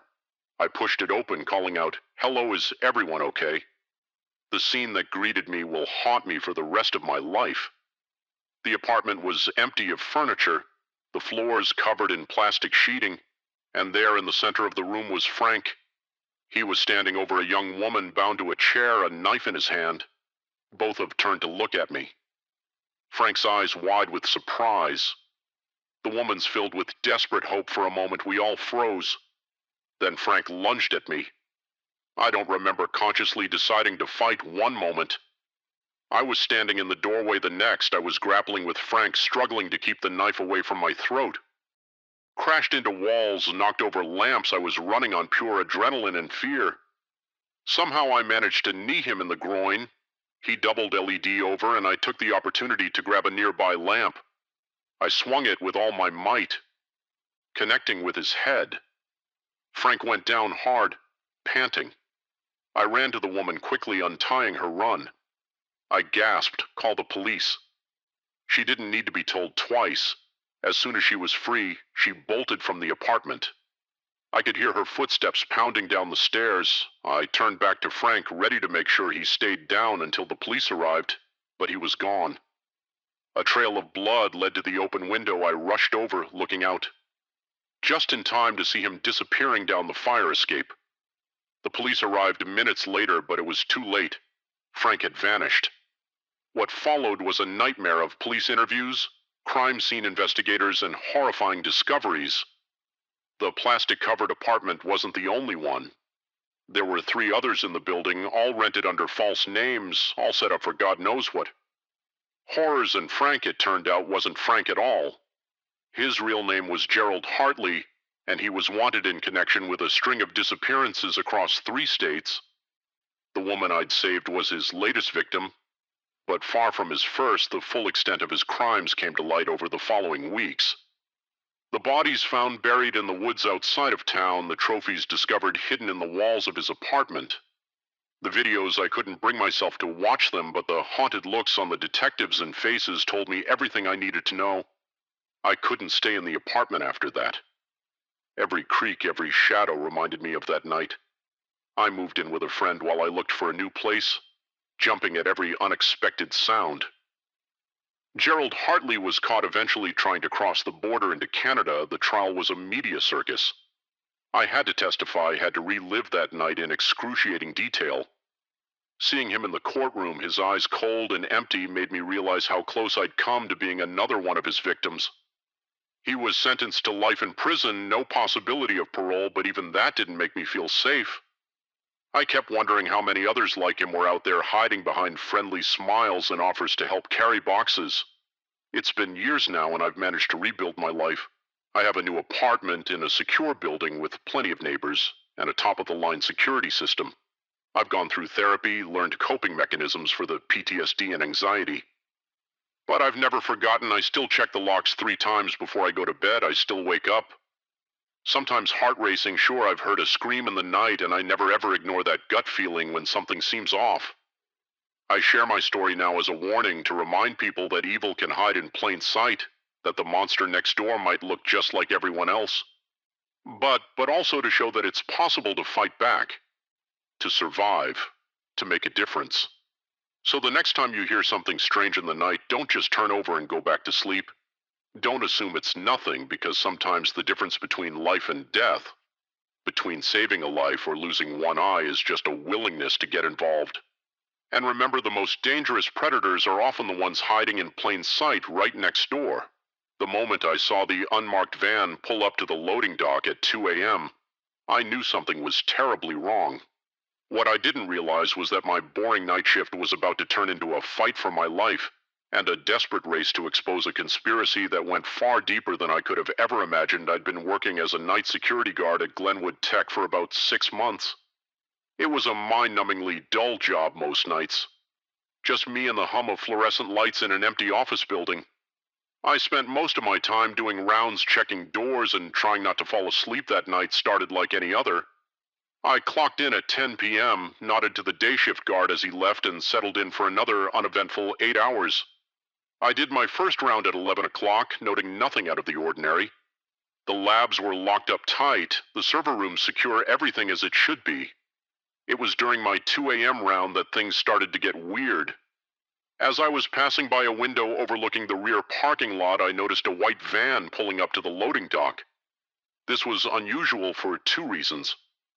First, we never got deliveries this late, and second, all company vehicles were clearly marked. This van was completely unmarked. I watched as 3 men got out of the van. They were dressed in what looked like maintenance uniforms, but something about their movement seemed off. They moved with a purpose, heads constantly swiveling as if watching for observers. My first instinct was to call it in to my supervisor, but as I reached for my radio, I hesitated. What if this was some kind of authorized late-night maintenance? I didn't want to cause a fuss over nothing and risk losing my job. Instead, I decided to investigate further. I made my way down to the loading dock, trying to look casual while my heart pounded in my chest. As I got closer, I could hear the men talking in low, urgent voices, got to be quick in and out in 10 minutes. Tops one was saying, "What if the guards show up?" Another asked to take care of them. The first replied coldly. I froze, my blood turning to ice. This was definitely not authorized maintenance. I started to back away, slowly planning to get to a phone and call the police, but in my nervousness I walked over a stack of empty boxes. The crash echoed through the quiet night. The men's heads snapped in my direction. "Hey, you there, stop one of them!" Shouted. I ran faster than I'd ever run in my life. Sprinting back into the building, I could hear their footsteps pounding behind me. I knew I couldn't outrun them forever. I needed a plan. I ducked into one of the research labs, frantically looking for a place to hide. That's when I saw it. A laptop still on its screen, glowing in the darkness.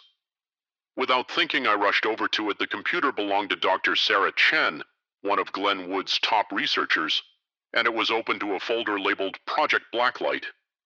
My curiosity overrode my fear for a moment, and I started scrolling through the files. What I saw made my blood run cold. Schematics for what looked like advanced weapons, financial records showing massive off-the-books payments, and most chillingly, a list of names, politicians, military officials, corporate executives with notes detailing their susceptibility to persuasion. I realized with growing horror that I had stumbled onto something huge. Glenwood wasn't just a tech company, it was the center of some kind of vast conspiracy. The sound of approaching footsteps snapped me back to reality. I didn't have time to process what I'd seen. I needed to get this information out. I spotted a USB drive on the desk and quickly started copying files. The door burst open just as the file transfer completed. I yanked out the USB drive and dove under the desk as the men entered the room, check everywhere. One of them growled that Rent AOP couldn't have gotten far. I held my breath as they searched the lab, praying they wouldn't find me after what felt like an eternity. They moved on to the next room as soon as the coast was clear. I crawled out from my hiding spot and made a break for it. I managed to make it to the security office and locked myself in my hands. Shook as I tried to think of what to do next. I couldn't call the police. For all I knew, they were involved in this too. I needed to get this information to someone I could trust. I remembered a journalist who had come sniffing around Glenwood a few months back, asking questions about their government contracts. The company had shut him down hard, but maybe he would be interested in what I'd found. I pulled up the local newspaper's website on my phone and found the journalist's email. I quickly typed out a message attaching some of the files from the USB drive. Just as I hit send, I heard a loud bang on the security office door open up. "We know you're in there." Panic surged through me. I looked around frantically for an escape route. The ventilation duct caught my eye. It would be a tight fit, but it was my only option. I had just managed to squeeze into the duct when the door burst open. I held my breath, watching through the grate as the men searched the office. "He's gone," one of them said, "but he was definitely here." "Look, the computer's still on, check. The email logs," another ordered. "See if he sent anything." My heart sank. They would know I had contacted the journalist. I needed to warn him. I started crawling through the ventilation system, trying to remember the building's layout. After what felt like hours of claustrophobic shuffling, I finally found an exit into an empty office. I climbed out, my muscles screaming in protest. I was on the third floor now with no easy way down, and I could hear voices in the hallway getting closer in desperation. I smashed the window with a chair and climbed out onto the ledge.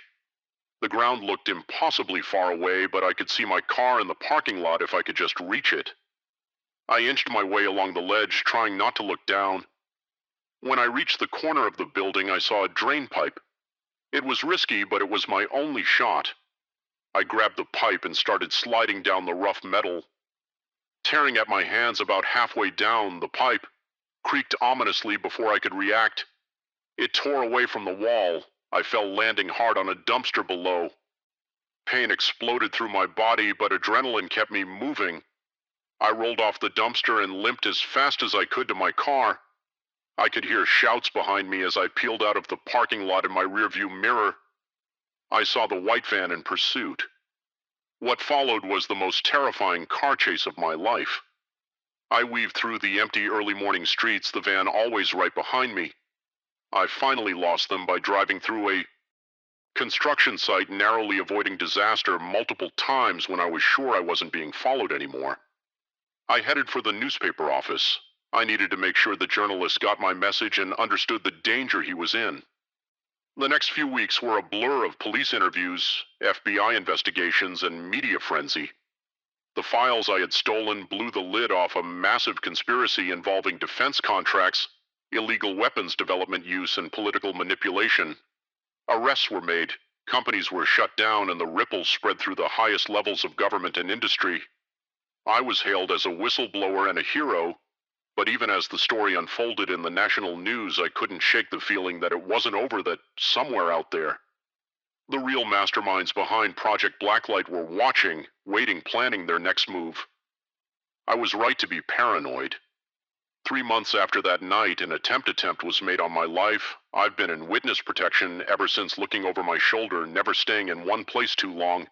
Sometimes I wonder if I did the right thing, if the truth was worth the cost to my life, my peace of mind.